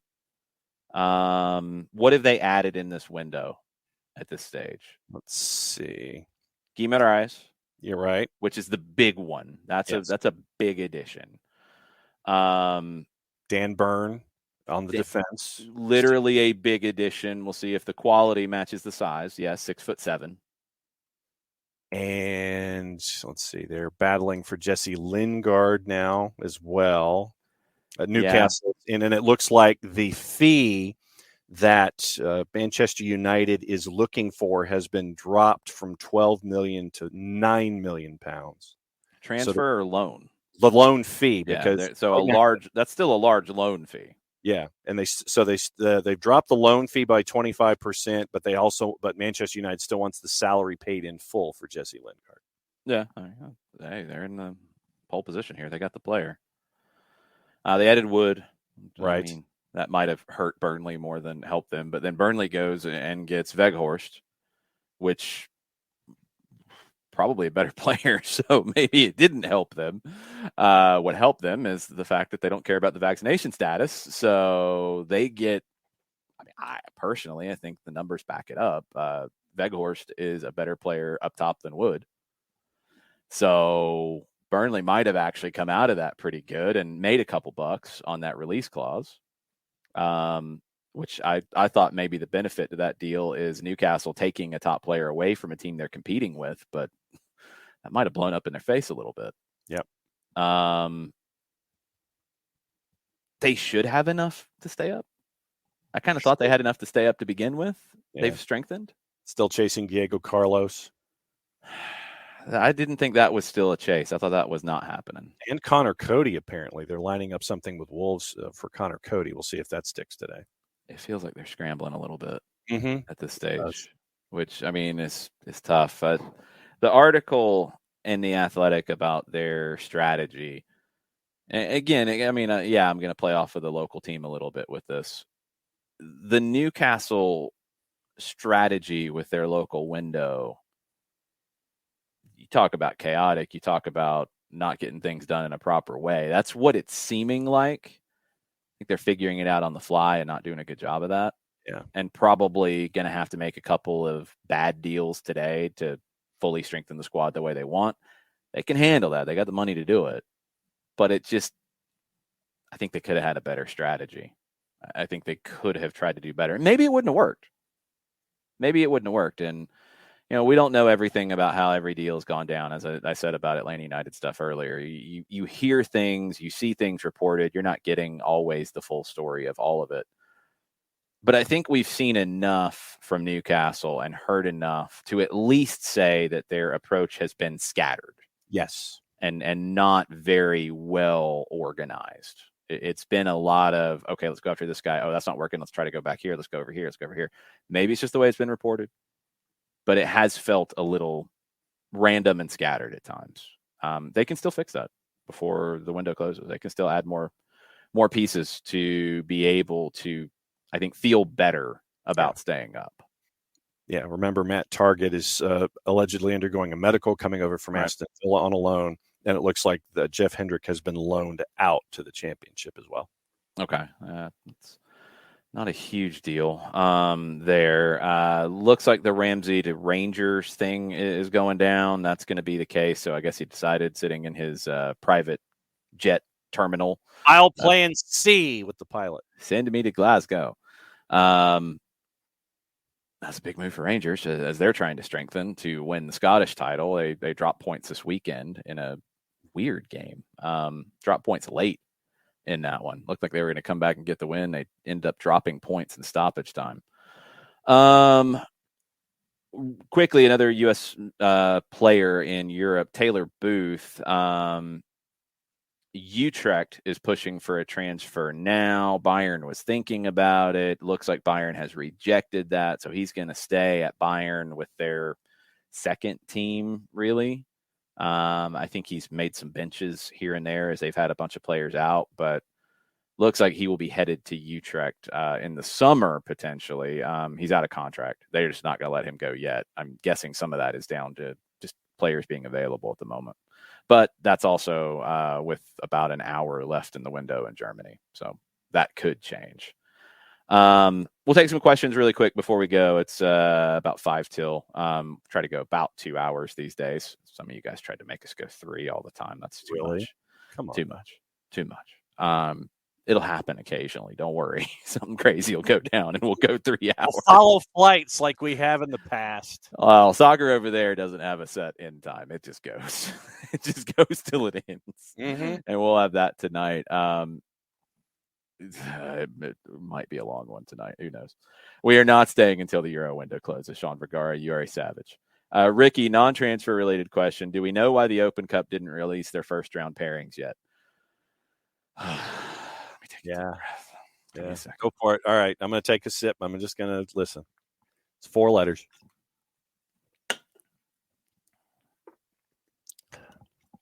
All right. Hit it. Probably going to piss people off. That's okay. They have not revealed their first round pairings yet because one of the professional leagues in this country has not finalized their roster of teams participating in the 2022 season. That league is NISA, Division III Pro League. It's really disorganized. And it has led to spats on the Bird app. Yes, public spats on the Twitters between the club and the league. Not so much U.S. Soccer. They're kind of stuck in this. It's not U.S. Soccer's fault. It is the club and the league that they play in, somewhere in between that, of whose fault it is. Basically, December 31st was the deadline that clubs had to commit to their leagues to participate. The pro teams in the United States, outside of the ones that are reserve teams and owned by another team, they're into the tournament automatically. So NISA teams are into the tournament automatically. But they had to have clarification as to who the NISA teams would be in 2022. You'd think that's clear. It ain't. There's been pictures of checks being sent in. There have been big time comments about wanting people fired. There's been all kinds of things. There's been thumbs in pictures as well. I mean, it's chaos. That's why you haven't had the first round announced yet. That's why you haven't had pairings done yet. Mm-hmm. That's why you haven't had this stuff done yet. And U.S. Soccer's stuck. It's really stupid. It's really, really stupid. I'm sorry if you are going to be a professional league. you have a certain level of professionalism you have to be able to actually do. One of the professional leagues in this country is not able to do that right now. There's two teams. It's not even just one team. There's two teams that are question marks. It's very frustrating. I thought it was many as 3, but I'll take 2. I think it settled to 2. I think it was Chicago and New Amsterdam that were the 2. Yeah, right. Who was the third that you had? Michigan, I think, was the third. I think they got sorted out one way or the other. Yeah, but yes, the Chicago House and New Amsterdam are the 2, definitely. Chicago House has been quiet, and I don't think their status is really known. New Amsterdam has not been quiet. They've been the ones tweeting and chirping and posting pictures. Yeah, I mean, GH and Burned and all you guys about NISA, we've talked about it over the years, and again, just I guess because of the discourse of soccer in this country, it's if you say one thing and it's against certain people, then you're being a jerk. NISA's been disorganized from the beginning. It just has. And there were things that went against it at the very, very beginning. There were plans that I don't think were well thought out to begin with. There were people that they had in the league that were not able to run professional teams because of either their abilities or resources that were there. It's been so disorganized. I don't think Detroit City leaving it was an accident. Yeah. Kind of obvious. It just hasn't been well run. And some of the ideas behind it weren't well thought out. NISA, in my opinion, I've said it before, I will say it again. If the best thing for them, I don't think they have to dissolve. I think their best thing, honestly, because I think they're still technically a provisional D3 Pro League. Their best thing would be to go to US Soccer and say, hey, we want to work with you to create the Division 4 professional standards because there's a need for it. And that's what NISA's tried to fill. I give them a lot of credit for trying to fill that.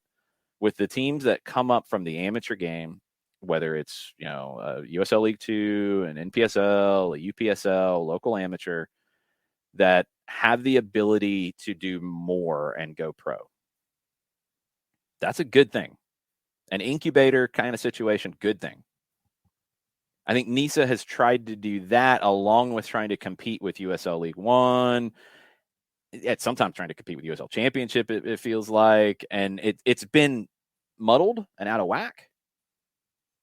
They should go to US Soccer and say, we want to create Division 4 pro standards where there's a lower bar of entry in terms of net worth and lower bar of entry and in terms of different standards for teams to get their feet wet in the professional game. And NISA could go there and then solidify into having a Division 3 level as well in their entity. Like USL has a Division 2 and a Division 3 and a USL League 2, which a lot of people call like the amateur leagues Division 4. There's not technically a Division 4. It's separate because it's amateur, it's not pro. NISA should create the 4th Division Pro League, work with US Soccer to do that, own that space.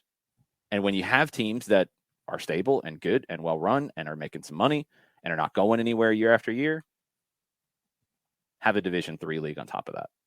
Do the USL model, but in reverse. USL kind of went round and round about it. They were Division 3 and then bumped back up to Division 2 as NASL was falling apart. Now they added a Division 3. NISA should go build the grassroots, be the bridge from the amateur game to the professional, and then add a Division 3 when people are stable. That's where they should be, in my opinion. They'd be better off doing that. But you have to have better leadership, and you can't have these situations. If you're going to be a professional league, you can't go into the year not knowing who's in your league. Those days should be gone from US Soccer. I mean, I lived those days. Man, I lived those days in mid-season when you didn't know if a team was going to finish the season out. Multiple times. And it's not fun, and it doesn't grow the sport. No, and you want to know why MLS is the way that they are. You want to know why USL is the way that they are because they went through those things too. I watched the team here in Atlanta after year 1. Well, first year, before I knew everything about this team, they almost didn't even make it to opening day because the owner couldn't post the bond that was required to start the season. Then they got another owner to do that. They went to the championship in 1995, the Atlanta Ruckus. They went way over budget. Early in the second season, the owner basically said, I'm out. Just nope, done. After gutting the team and trading guys, and anybody who was making a decent amount of money was gone. Then he pulled the plug. The league had a bond to be able to run the team the rest of the year and found an owner and finished the 96 season. 97, okay, pretty stable with that new owner. That's when I started working for them. 98, I quit before the league pulled the plug on the owner because he refused to send the team on a road trip. Yeah, he just said, we're not going.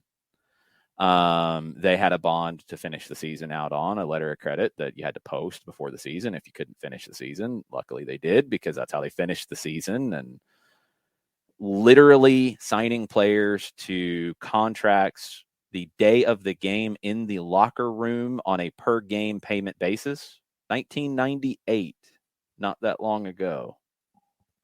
That was the reality. That was professional soccer at that point.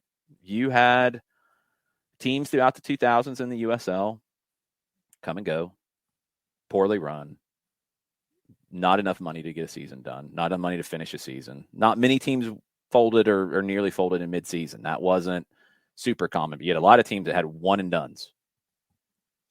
In ASL, and really well-organized teams, and well, it started with USL, really well-organized teams in USL wanted the league to have higher standards. That's what created the NASL. NASL started. They couldn't meet the higher standards they wanted initially, all the way across the board. USL regrouped. Really, since the beginning of that, like 2010, 2011, when in the WPS, the second women's pro league, you had the St. Louis team fold in mid-season and had to disperse players. Like literally middle of the season, they couldn't finish it. Well, the guy owned a second division men's team as well, and they did finish the season, and then they folded. Really, since then, it's been much more stable because you've had standards. You've had standards that people have had to meet coming in. It's why the net worth standard is very high, because they don't want people doing one year and done. NISA's tried to lower that and find a lower level as an entry point. I don't think that's a bad idea, but you've got to make sure you bet on the right people. And there's been multiple teams throughout their short history that have fizzled, not happened. And the pandemic has affected that too. Completely understood. The pandemic has made it more complicated for NISA. There's no way around that. But you had an Atlanta team in NISA at the beginning that was the remnants of what was left of the Silverbacks. That was Atlanta SC, and better not. I'm gonna leave that one alone. I'm just gonna leave that one. They owe people money. Let's put it that way, including two people you're looking at. And reports of the attendance figures at their home matches. Well, which was that? I don't even remember which iteration that was. They went into NISA kind of, sort of, and then it didn't happen. I think they were on the website and then they were off, and then maybe they're back on now or something. I don't. They're not now. I think there was some rumor that they were. It's not Atlanta. It's not listed as Atlanta SC. There's something referred to as NISA Atlanta that has the NISA crest. Oh, jeez. So there's something there. There's been talk that it might be another remnant of that bouncing back from the dead. I don't know. But that was the team that was in this league at the beginning. The Philadelphia team played one game and then didn't go on a trip because of a storm that was going to hit Philadelphia the next week. And then they never played again. Yep. I mean, there's been so many things like that in this that's not a professional league. Nope. It's just not. And it's a shame, because there is absolutely a place in the game in this country for that entry point into the pro level. The amateur teams that come out of NPSL, USL League 2, you've got the obvious USL League 1 move, and you're seeing teams do that. But NPSL, UPSL, NISA Nation, which is an interesting idea they've tried to do at the amateur side, all good. All good. But you're making bad decisions in who's coming in. They're not stable enough. I expect some instability with these new pro teams at lower levels of entry to come in, because they're just not as well resourced. But it's been too much. And it's affecting the Open Cup now. The Open Cup, U.S. Soccer probably should have been hard and fast about you didn't hit the deadline of making sure you're in your league. Yeah. You deal with your league, but you're not in the Open Cup this year because they can't commit to you being part of their league. You're holding up everybody else with the decisions that your league has not made yet about you as an entity.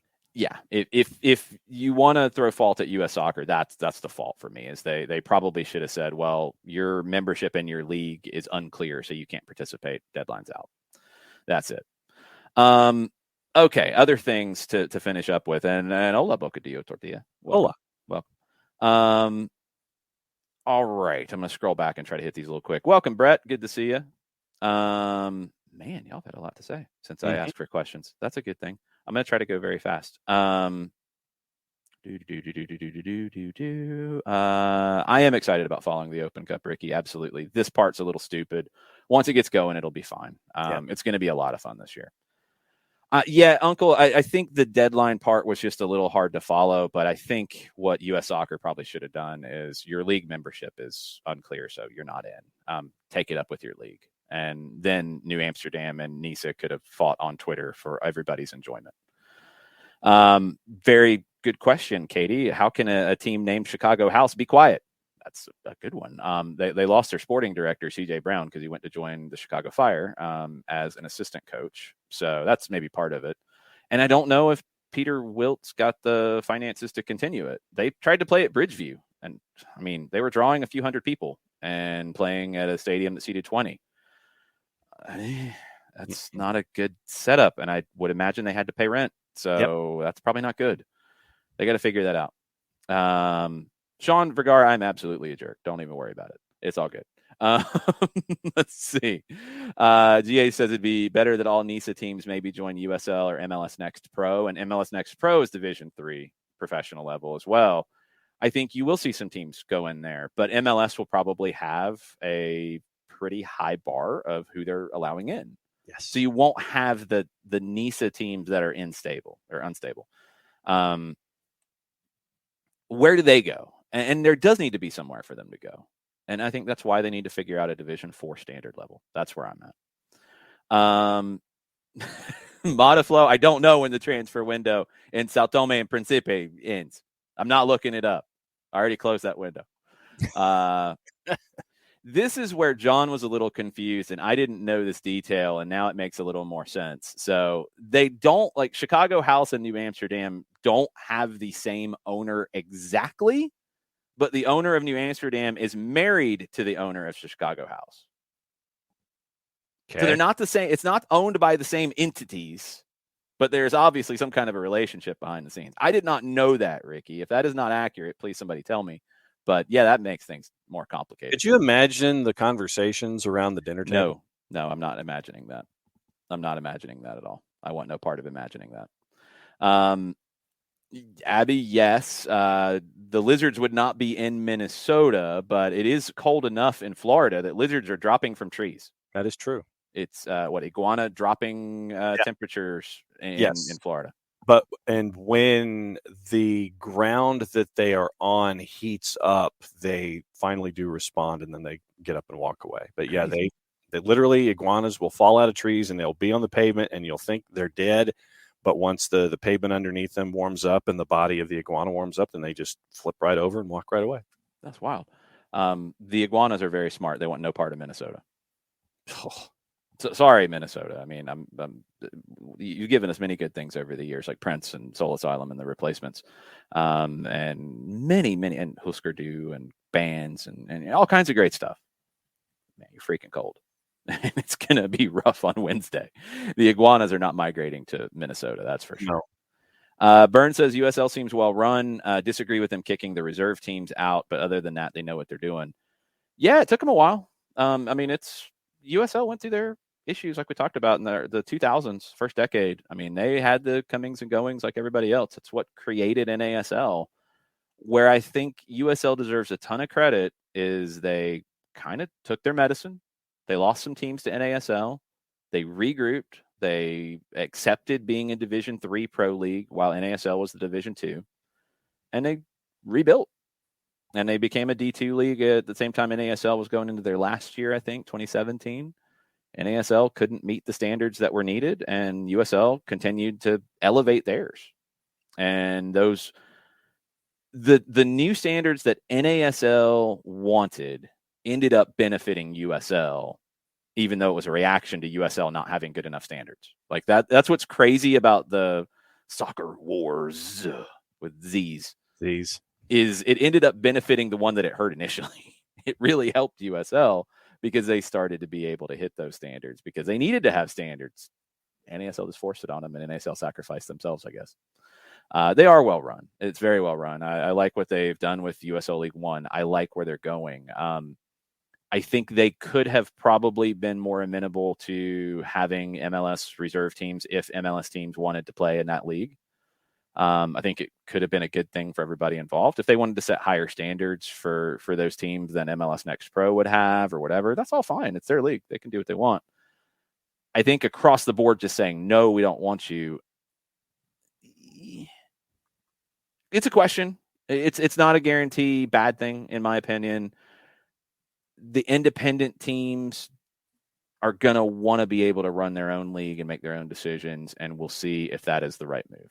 I think competitively it might not be the right move across the board, but business-wise, I can see it. I think it's easier for them to sell games against El Paso and New Mexico and Colorado Springs than against LA Galaxy 2 or Sporting Kansas City 2. So we'll see. We'll see if it works out in the long run. Anything in U.S. soccer can always come back around to where it was before. That's the number one thing. So if 5 years down the road this isn't working and they find some way to blend back in some form or fashion, nothing surprises me. Nothing at all surprises me. Vader, I have seen some stuff. That's why at times, when I'm trying to give you a well thought out opinion or based on my perspective, I do try to share some of those things. Sign some guys to contracts in locker rooms. Write the book. I mean, the book's not that interesting. Talk about it here. We got enough hours to talk about it during the day. I'm trying to think of another crazy one that I haven't mentioned in a while from that time. I mean, just the idea of playing 3 games in 4 days in a U.S. soccer professional league was pretty nuts in 98, but that was because the league had games canceled because of the ownership situation, and they had to make them up, and they just made us suffer, basically. But we won the last game of the 3. That's the messed up part of it. Most of the Eastern and Central time zones. Yeah. 3-day period. I think one of the funny ones is USL used to have a draft, which was a waste of time. It was such a waste of time. And I was in charge of our draft going into 1998 with the Ruckus because I was the only front office member that was still there and was getting at least some money for doing a job. I was running the team from my apartment in Athens while I was a student at UGA. Mm-hmm. But I was scouting, and I told our owner, I'm like, this is like, we're not going to draft somebody that's going to get drafted by MLS. We're not going to draft somebody from California because they ain't coming. Like, the smart move is to draft guys that are somewhat local that might be able to play at this level, because this isn't like a normal draft where you're trying to draft like the best guy available, because they're not coming. They're going to go to MLS. You got to draft a dude that's going to play. Yeah, because if I was drafting somebody that was the best player available where we drafted, I would have drafted Pablo Mastroeni. There you because go. He was somebody that I saw in scouting that I really liked coming out of NC State, if I remember right. But no, we drafted oh man, I don't remember the names. I think the goalkeeper was Burrell. I think he was a Georgia State guy, and midfielder McDaniel from Georgia Southern. And they both came into camp, and they didn't want to play for the peanuts that were being offered to them, which is understandable because they were able to get normal jobs that paid a lot more. Yes. Which I understand. But chaos.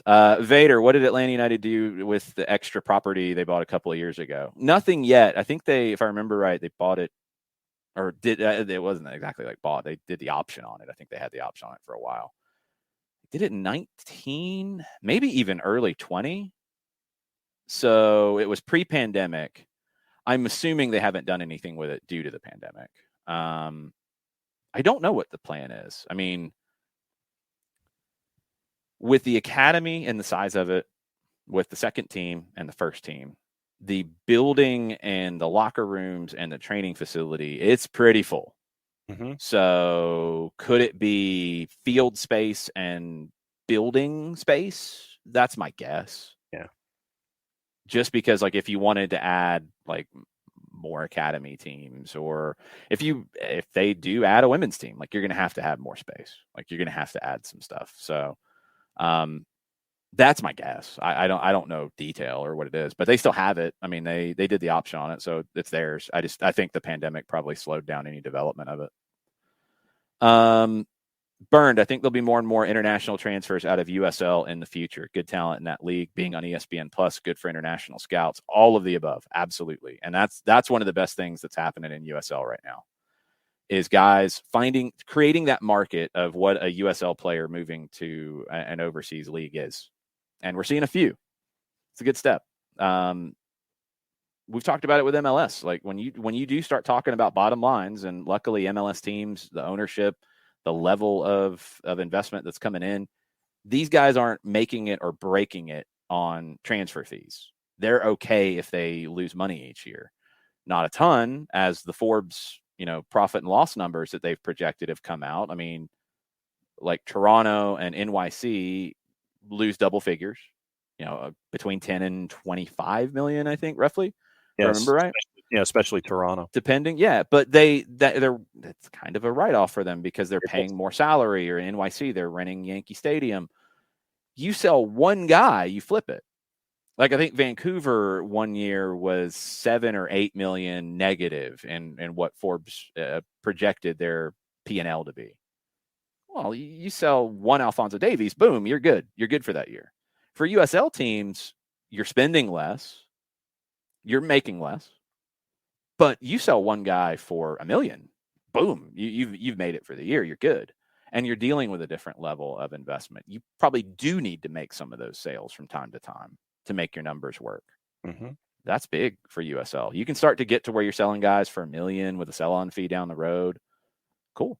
And they're signing more young players too. That's what's really exciting, is they're signing these 17, 18, 19-year-olds to pro deals and developing them. The player who went from Sacramento to DC, prime example. Is that going to be a huge transfer? No. Can it be a decent one? Yes. Can it then have more on the back end and a sell-on? Absolutely. They need to do that. Yeah. We saw that early with, what was it, Connor Antley going from South Georgia Tormenta to USL Championship. Yeah, and the internal USL ones are smaller deals, but it's when they go to external leagues, like even going to MLS on a transfer fee, or especially going overseas. That's where, okay, from a business perspective, that's where it can all make sense. Yes. Modiflow, I agree with your comments about jokes. It was really sad to see what happened to the Silverbacks, and the way it went down. That would be a book for the last 10 years of Silverbacks branding of a team.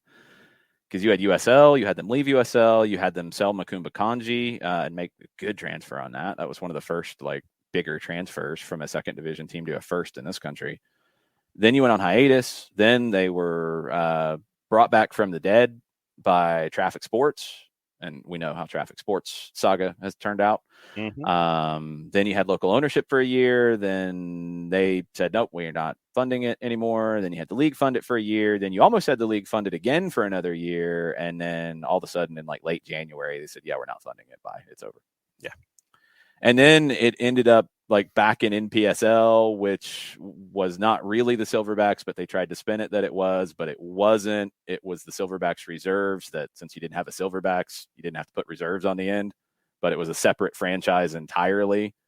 The franchise that I helped start, actually, that was Atlanta FC at the beginning. Then they got rid of the Silverbacks branding and they were Atlanta SC, and then they fizzled away. But maybe they're coming back with Nisa putting in Nisa Atlanta thing. Who knows? Oi. Chaos. Update from Tommy Scoops. Tom, what you got? He says Chicago Fire yet to receive an official bid for Gabriel Slanina, as multiple Premier League clubs have interest. If the deal happens today before the deadline, it'd have to be a big bid plus a loan back to Chicago this summer is more likely. Yeah, he doesn't need to go and leave. He needs to play, because he'll be a starter for Chicago. and he's a teenager. He needs to play those games. That's big for him. Definitely a guy to watch in the long term. I'm refreshing really quick to see if anything else pops up, and I'm not seeing it yet. So final replies on the Twitch pitch. We're probably going to try to do this more, where during the show it's news, it's thoughts, it's comments, and then at the end of the show try to take the questions and such. It just makes it flow a little bit easier. It's a little bit easier for us to get everything in that we're trying to get in. So kind of be ready for that. Let's see. I could have posted the link to all of the transfer windows Modiflow, but what's the fun in that? You guys can find it. It's not too hard. It's a little buried, and it's a PDF document on FIFA's website. It's there. 4-card, no update on Bello's medical. No update on done deal yet. That's one thing we're kind of waiting on. Poku, the good Atlanta Silverbacks reference Modiflow. They did get something for him. I think they actually made more money on Kanji in 2008 than they did on Poku going to NYC. I think. I have to go back and check that. I think both were 6 figures, but if I remember right, at least what was reported, I think they got more for Kanji going to the Red Bulls than Poku, I believe. and Modiflow, yeah, Atletico Atlanta is not anything related to or directly related to Atlanta SC or Atlanta Silverbacks or NISA or NPSL or anything. That's a completely separate entity all of its own, which was Jenga Atlanta and then became Atletico Atlanta and is in UPSL. And I think one of their owners or their coach is involved in the Rome Gladiators indoor team. There's a link there. Oh yeah, Coach Garcia. Yeah, he's the coach for the Rome club. Yeah. Yeah. So that's done. And they don't have home games, the Rome club. They came in kind of late, and they are just on the road in year one. Okay. Well, we'll hang around for a minute as we're waiting on some updates here. ATLUTD Dog says Joe Patrick reported that Bello's deal is done. I haven't seen that anywhere else yet. I'm not doubting Joe. I haven't seen that anywhere else in Germany or here yet. 3 minutes ago, Joe tweeted, George Bello's deal to Arminia Bielefeld is done. Medical and paperwork are complete. The club should be officially announcing the move soon. It makes sense. I mean, we talked to Darren yesterday, and it sounded like the deal was all but done. And then you heard the update from Bielefeld sporting director a couple of hours ago that it was almost done. I haven't seen any other confirmation of that yet, but you are up against the German deadline window at noon Eastern. And we don't know if there's any kind of grace period like they have in England that they've added because people couldn't get fax machines to work. You would have problems on transfer deadline day, John. You ain't kidding, brother. Or do you know how to work a fax machine? I have issues with face up and face down, and then with the individual issue, and then the individual fax machines, depending on the building that you're in. Is it 9 area code? Is it just 9 to dial out? Is it 8? Because sometimes long distance, it's 8 area code with the fax machine, depending on if you dial out long distance on some corporate structures, like some businesses, you would go 8 area code instead of like 9-1 area code to dial out. Sometimes you would just do 8 area code, and that way they monitor the long distance calls and how many minutes and all that kind of stuff. So depending on where the fax machine is and where what the corporate structure is, it's either 8 area code, 9-1 area code, or just 9 area code if it's a local fax. It's the gift that keeps on giving. Like, I didn't expect anything out of this. And I kind of glossed over the whole like face up, face down part of it. Okay, so you have problems actually getting the fax to be the right thing you're trying to send, and you have problems dialing out. Yes. Like I said, you just have to know what building you're in so you can dial out a program. When was the last time you were in a building that you had to fax something out? Let's see. When was the last fax you sent? No, it was. I had to send it to my physician because remember when I was out last week for a doctor's appointment, You had to fax your physician. I had to fax I had to fax like 11 pages of information to You the couldn't doctor's email them? office. Mm-mm. Wow. Okay. No. That's a lot more recent than I would have expected you to make your Yeah, last like fax. it was when I had to send in all of the information about all the personal stuff and all the Yeah, contacts. no, I get that, but I'm just 11. blown away you had to fax it. Literally it was before the doctor's appointment. It was 11 pages. Crazy. When did I last have to fax something? And Sean Vergara is not wrong. There are times when I do have issues putting the paper in the actual slide, and because then you start hearing the whirring of the machine, and that means that you haven't put it in far enough, and then you have to try to slide the piece of paper in that much further. So that has been part of it as well. So wait a minute. So inserting the paper to have it print. Yeah, to where it Also, pushes. Yeah, sometimes not like having it scanned correctly because you put it the wrong way, face up or face down. Correct. And the whole dialing process that was a lot more elaborate than I thought it was. Mm-hmm. Yeah, like I said, it just depends on the building as to which dial-out process. Well, that's probably specific to employers and such. That's not a general faxing issue. Yeah. Well, okay, I'm blown away. That's why sometimes we do go 3 or 4 hours. That's true. Four card, I know. Like I was blown away by all of that. Rich Ransom, try to get us back on track really quick as we wait for a little more clarification on George Bello. Has Atlanta United given up on ever working with Georgia Tech? To understand that relationship, I think there's a couple things that Rich maybe you might not have not being in the Atlanta area. One, Georgia Tech is not always the easiest to work with, and that's not me saying it as a Georgia fan. I would grab my hat really quick, but I'm not going to do that because that'd be rude. It's because, there's not a lot of parking around Bobby Dodd directly, and when classes are in session, you can't really have midweek games when classes are going because there's nowhere to park and it's already chaos on campus. So that's a problem. The pitch size is a problem. You could stretch it the way they did it in 2017 to 70, and it's 70, and it's no more than 70, and I think it's a legit 70. It's not a Yankee Stadium 70 or a Tim Hortons Field 70. I think Tim Hortons was pretty close. It's 68. It's pretty close. I look at the hash marks though, and I start to think maybe it's not quite as close.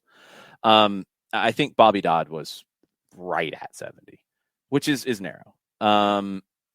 That was with some specific things that were then replaced going into the football season once Atlanta United left. Now Tech has went to a artificial surface, a hybrid kind of surface, which I think increases the likelihood of being able to do some things at Tech. But it's just not easy. Like you can't do. People have talked about Open Cup there, and that'd be awesome. It's midweek, and how are you going to pull that off with class? Maybe in the summer, but you have summer classes. It's really difficult. I do think, and I did hear in the grapevine that one of the reasons they went to the artificial surface was to be able to maybe do more things with soccer. So if it's Atlanta United, that would make a lot of sense. If it's not, and they want to bring in like an international friendly or something, that's cool too. Have at it, whatever. But there are some limitations. So it's not as easy as just picking up the phone and doing a deal with Georgia Tech. There's some tricky things with it. And one of the biggest ones revolves around parking. What are you trying to see, John? Oh, that's Nick was posting questions in the Twitch pitch about me and my fax acumen, so I was trying to answer it appropriately. Okay, you were reading very detailed, and you seemed. Yes, I was trying to figure, because you have to click the right, responder and make sure that you're hitting it in the right timeline. Uncle No Pocket says Bobby Dodd is the Emil Assad of stadiums. That's the quote of the day, Unc. It was great. I will absolutely say that the games at Bobby Dodd were great.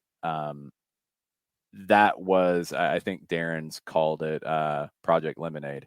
Mm-hmm. It ended up being so good, so much better than anybody expected that, it kind of taken on a life of its own.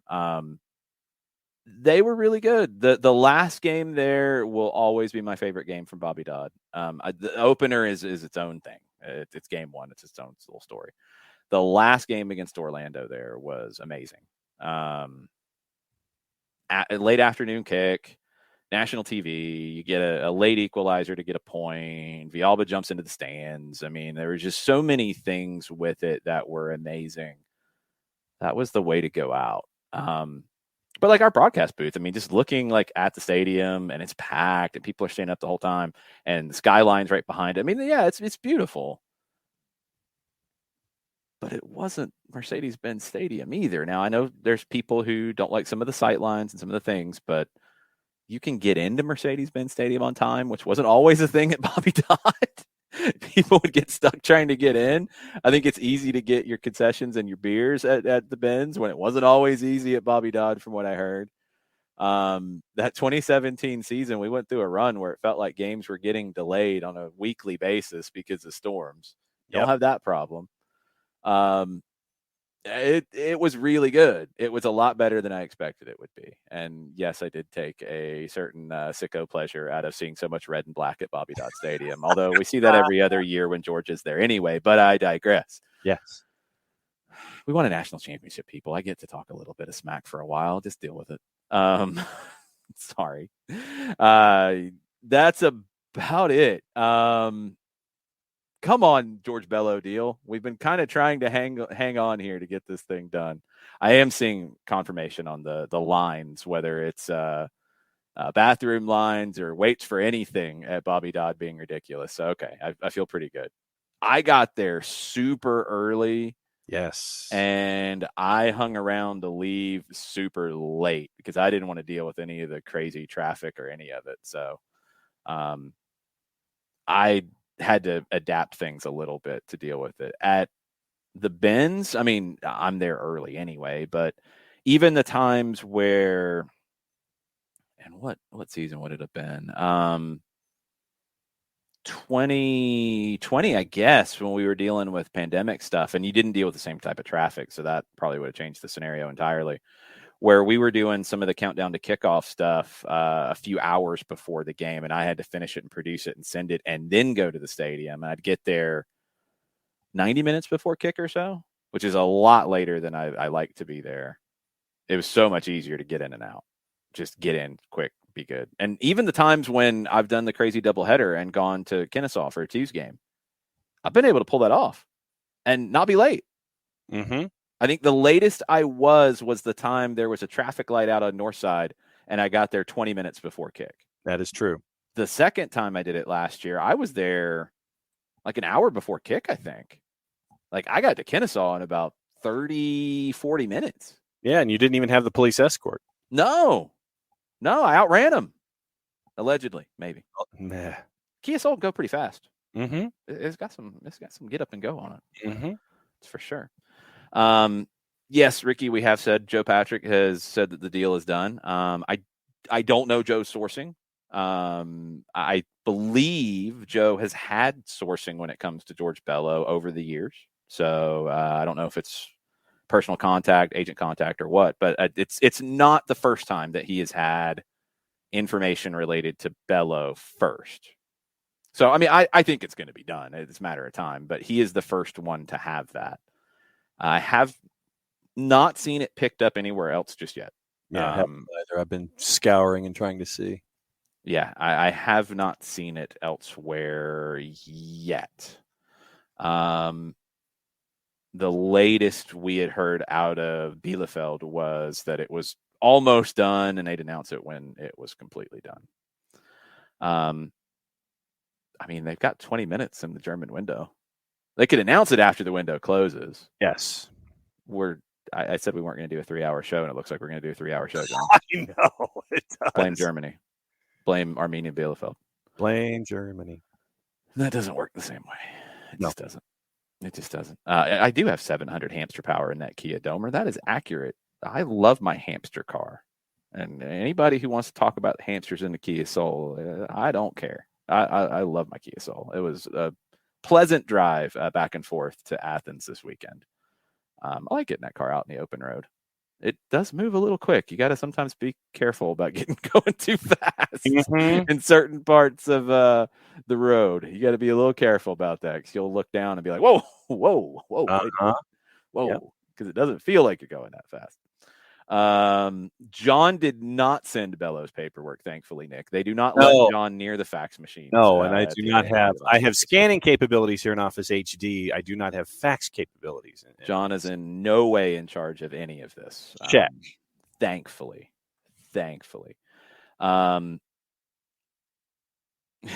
Abby says they switched to traffic pattern now. Getting out of MBS is not pleasant at all. I got out pretty good last year those 2 times. The first time would have been fine if I hadn't had the crazy traffic light incident on Northside. Katie and Uncle, I do agree with you. Like a anniversary match, a nostalgia match, or whatever at Tech would be awesome. It'd probably be best served as a preseason game, like a big preseason opponent. If you could do something like that, I guess maybe you could do a summer friendly there against somebody. Possibly, maybe make that work. But yeah, nostalgia is a cool thing, but sometimes it's best left as nostalgia. Just is. That's okay. Yes, and Abby let everybody know, and I will confirm. The Soccer Factory shirts are in production. Thanks to everybody who got on board with that. We're going to make a donation here shortly to the Soccer Factory in Mayfield, Kentucky. Thank you to everybody for spreading the word on that stuff. There's been a lot of different people organizing things to help them out, which is great. Our shirts will probably go out here soon. Production's going to get started here. Abby is helping with all the distribution of it. So if Abby reaches out to get an address or something, if I didn't have it or I screwed up the document, which is very possible, it's been a little hectic lately. If Abby reaches out, she's helping me get all this done. And thank you, Abby, for helping me do that, because absolutely my week's getting crazy. I think I saw a question earlier about the broadcasts for the rest of the preseason friendlies. I will be in Guadalajara for the game on Saturday or Sunday. So there is a very good likelihood we will not have a Friday show because I think I will be traveling. That is not 100% yet. Might be something recorded and posted. Just stay tuned. But it doesn't look like it will be a live Friday show.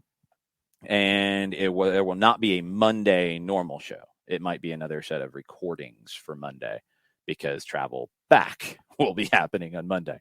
So I'll be in Guadalajara for that. We're going to be able to call the games on the 13th against Chivas and second division opponent, probably like a split squad kind of deal. We'll be able to call those remotely, and that'll be Mike and I both calling those. And then we will be in Birmingham for the Legion match, and that will be on radio for sure. That'll be our first radio broadcast of the year. Full radio broadcast, half-hour pregame, hour of postgame from Birmingham. And we are working on some other programming SDH related in Birmingham that weekend. Stay tuned on all of that. Yes. Come on, Armenia Bielefeld, make an announcement. Come on, y'all. We're waiting. Thank you again yesterday, since we're here still talking. Thank you to Scott Flood and Jen Flood Project getting everything done at Authentic. Thank you to everybody at Authentic. The staff was awesome. Great turnout. So I hope it was worth it for Authentic to go to the links that they did for us. But Scott and Jen, the American Football Provisions team, Eliminize, all of them helped make that happen. So thanks to everybody who made that happen. And thanks to everybody at Atlanta United for getting Darren there. Even though he had to park down the street and walk a long way. What? Because they didn't, he didn't get my text that we had a spot saved for him up front. Oh man. He didn't get my text because he was probably getting texts from all over the place. So he had to walk a good bit.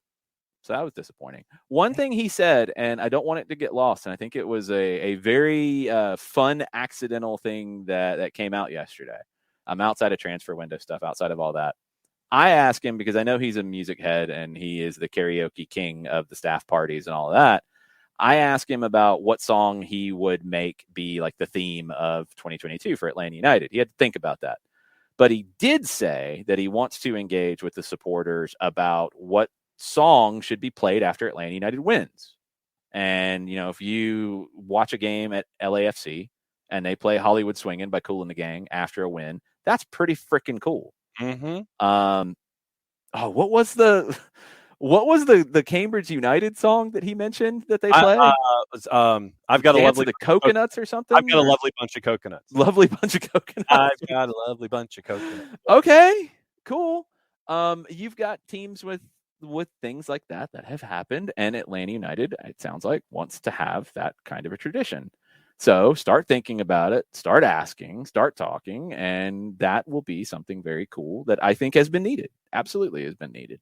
Because the LAFC one is really cool that they do that. I love it. I think Austin does the House is Rockin'.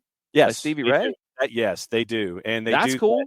Yeah, when I was there at Q2, they do that after a win, though, right? Yes. Okay, Yeah, it's not like just a song they play different. It's their win like song. No, yeah, when they win, it's Stevie Ray's "The House Is a Rockin'," and they played it.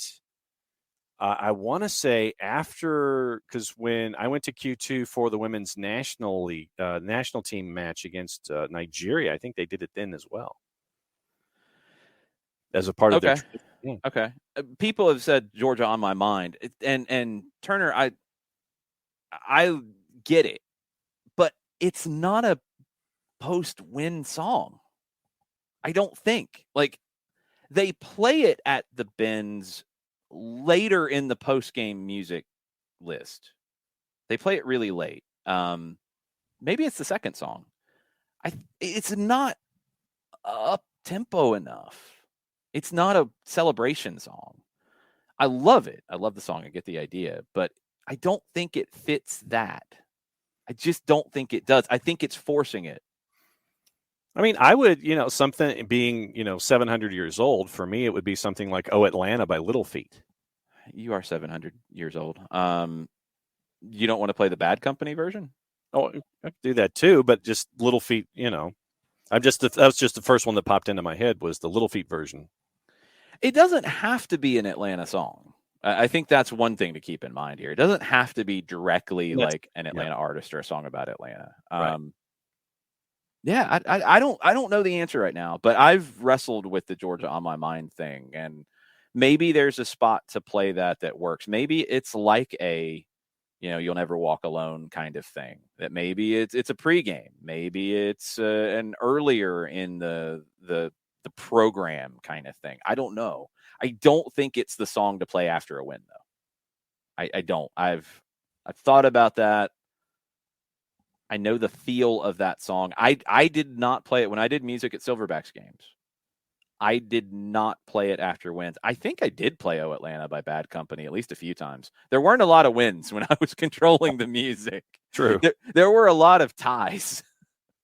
There were a whole lot of draws. I think I played what was my draw song? I think it was "Good Times, Bad Times" was my draw song that ended up playing a lot that season. But yeah, it just, I played Georgia on my mind later. I want to say maybe second, or I'd play it after whatever the first song was, whether it was win, lose, or draw. Maybe it's that. Maybe it's in the pregame. I don't know. But yeah, I don't think it works as the celebration song. And I don't know what does yet. I don't know. I've bounced around like all that stuff for a while, and I haven't come up with one. He absolutely did play to the crowd with the REM pick, and I was very appreciative, but I don't know what REM song would fit there. I don't think they really have that song. And I love REM, and I would. John, if we play Shiny Happy People after a win, people are going to riot. Like, are you serious, man? I'm trying to think of what people else. Would riot. REM song. There's not one. There's not a fit. You should have resident REM. I would be campaigning for an REM song, and there's not the one that's the right fit. I mean, like, you're going back too far. It's not going to resonate with everybody. This is not about like any one individual's preference. This is about something that's going to resonate with a large crowd. Like, could you play Stand there? Yeah, it's a song from 1988, but is it that well known? I don't think it is. Like, there's not one that fits that from REM. There's not one that fits that from the Black Crowes from a rock perspective. There are songs from your Outcasts and your TIs and artists like that might be able to fit. I don't want Welcome to Atlanta because that's been overdone in the situation for too long. I don't want that, but that might be the one to go with. Yeah. Yes, Patrick, John's real pick is Champagne Jam by the Atlanta Rhythm Section. That is accurate. That's a possibility. Thank you, He Patrick. would pick that. Absolutely. Hollywood Swingin' is fantastic, Ricky. I absolutely love that tradition. That is super cool. 100 Miles by the Proclaimers, Dr. D. I just would like to hear everybody sing that. That'd be kind of fun. If I'm going to pick an Outkast song for that spot, man, I don't know. Like, there's ones that would be fun. I mean, Hey Ya could work. Yeah. Yes, kind of, but the subject matter is maybe not the best. No. It's not offensive, but it just doesn't fit a celebration song. But you get the sing-along parts. Yes. It's tough. It's really tough. You could go Tom James Booker Brown. is saying that Bello will join immediately Arminia Bielefeld, but no other details. Okay, so at least we have a follow-up. Yeah. We have Tom Bogert on this. We'll join. They're 2 points above the relegation zone, which is currently Ricardo Pepe's Augsburg. They are level with John Brooks and Kevin Paredes Wolfsburg. This is going to get interesting watching the Bundesliga at the bottom of the table. Mm-hmm. But yes, he quote tweeted Joe, and he is backing that up, I'm assuming, or he is taking Joe's word here. But either way, you're getting more clarification there. We've not had an official announcement, as we have completely gone off the rails late in the show. Dr. T says, George on my mind is the cue for the staff to kick you out. I think that's about right. I think that's about where it gets played. I love the song, Unc. I just don't think it fits the celebration part. I think maybe there's a different spot for it in the game program. ATLuTD is pretty good, Ricky, for an Outkast song to play in celebrations. I like that. I actually like that a lot. Sitting on the Dock of the Bay by Otis Redding. That's a good one too. And that's a good song that everybody knows. Yeah, because everybody will whistle. And see, like, yes, keep everything by Jackal out of the discussion. Thank you, Patrick. Absolutely. Jeez. See, stuff like 4 Card says All Night by Big Boy. Great song, but it's not known by everybody enough. You either go custom here, which I think is risky, or you have to pick a song that a wide range of people are going to know or get behind if they don't know it initially. Hollywood Swingin' is one that people who didn't know it knew it because it's been sampled by different people too. And it's an easy one to get on board with. It was a cool fit. All right, Romano's on board. Okay, so Fabrizio is now on board with the George Bello situation. Deal completed and sealed, according to Fabrizio Romano. Completed and sealed. It has not been announced by the teams, but it is. Did he say here we go? No. No! I know. Arminia Bielefeld are set to announce the signing of USMNT left back George Bello from Atlanta United. Deal completed and sealed. That's where he is right now. Okay, that's about as close to here we go as you get. Remedy by Black Crows would be pretty good, Unc. I have played around with that as a stadium song. Absolutely. Chattahoochee by Alan Jackson. Turner Kirby, you're gonna kill me. You're gonna kill me. I would vote for Nuck if you buck before that. Sam Williamson's correct. You could go something Latin. You absolutely could, but is that going to get everybody going as well? You got to find that universal thing or make it universal. It's really tough. Bad Company did remake Atlanta, Emilio. I like Bad Company's version of it. It's a good one. Driving and Crying's another one. I mean, I've used that for Keys to the Game with Atlanta United 2. Fly Me Courageous is definitely one you could, if you want to go with another local band. Their stuff from Collective Soul, and Will Turpin, their bassist, is a huge Atlanta United fan, season ticket holder. He sang the national anthem before games. That he has. Katie says the hill that she will die on is Never Tear Us Apart by NXS. I wouldn't have thought of that. It would be a good sing-along song in a stadium. Interesting.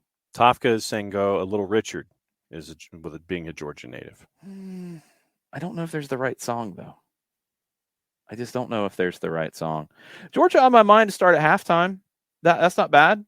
AA, 5 stripes. That's not bad. There's a spot for it somewhere. It's just not the celebration song. It's like what Minnesota does with Wonderwall. Wonderwall is a weird one because it dates back to their NASL times, and it was about a specific person, but then it stuck, which is how some of these traditions happen.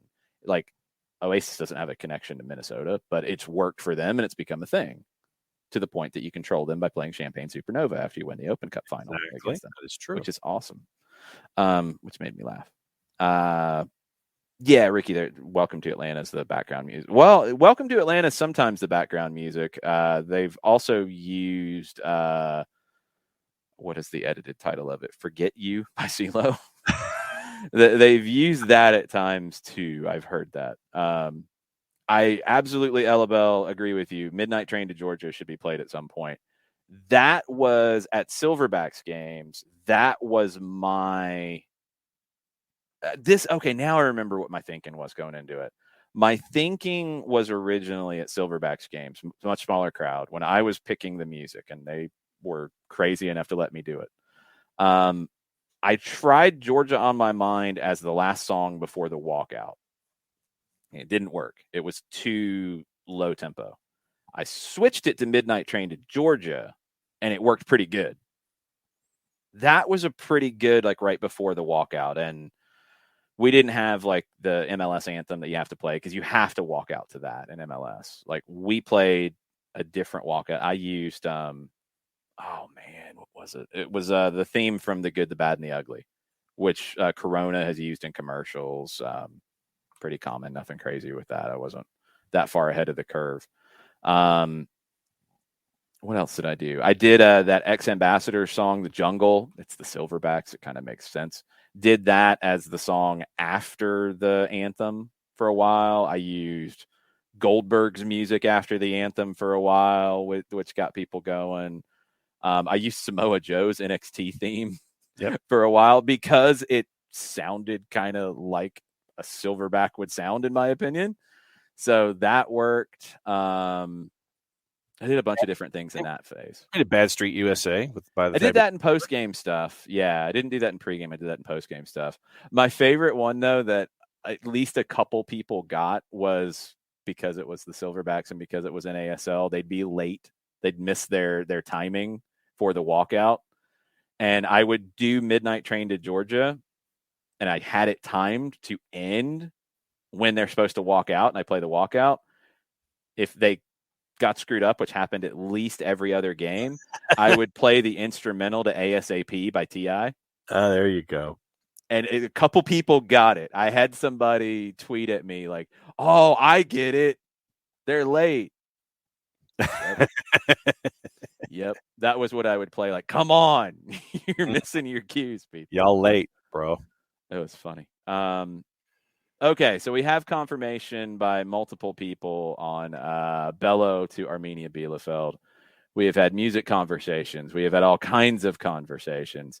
We have gone right about 3 hours. We're going to be back for soccer over there later. Man, it's been a hectic morning.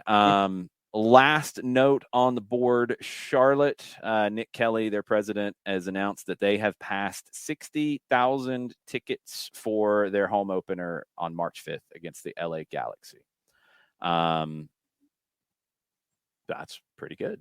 Good job, Charlotte. Kelly also said, we haven't spent a dime on traditional marketing yet. They're going to start doing that with commercials and such next week. Then that's really impressive, if that's the case. Good for them. Cool. 60,000 plus for their home opener. That'll be a big deal. And then we will be up there in early April. They will be in Atlanta the next week, which will build a lot of conversation. If they break the attendance record and have all the eyeballs on them and they do well against the Galaxy in that opener, and then they come to Atlanta the next week, yeah, business will be picking up. That'll be fun. We're not adding a whole bunch of hours, Abby. You're trying to kill us. No, we'll do some shows that go longer sometimes when they need to go longer, because they will, because that's what we do. But thanks for the conversation as always. Thanks for everybody who came up and said hi in Athens this weekend, at the game, after the game, at Authentic. A lot of fun. There will be much more like that. The season is just getting underway with everything going crazy. I'm sure we'll talk about official announcements later today about George Bello and Arminia Bielefeld. And anything else that might happen. I don't think there's anything else on the board for Atlanta United, but there could be other MLS stuff today, and there will be lots of other stuff in general for our Soccer Over There show tonight at 7:05 here on Twitch, and the audio will be posted afterwards. Thanks for hanging out. Thank you. We'll see you soon. Mucho platiel. Mucho platiel.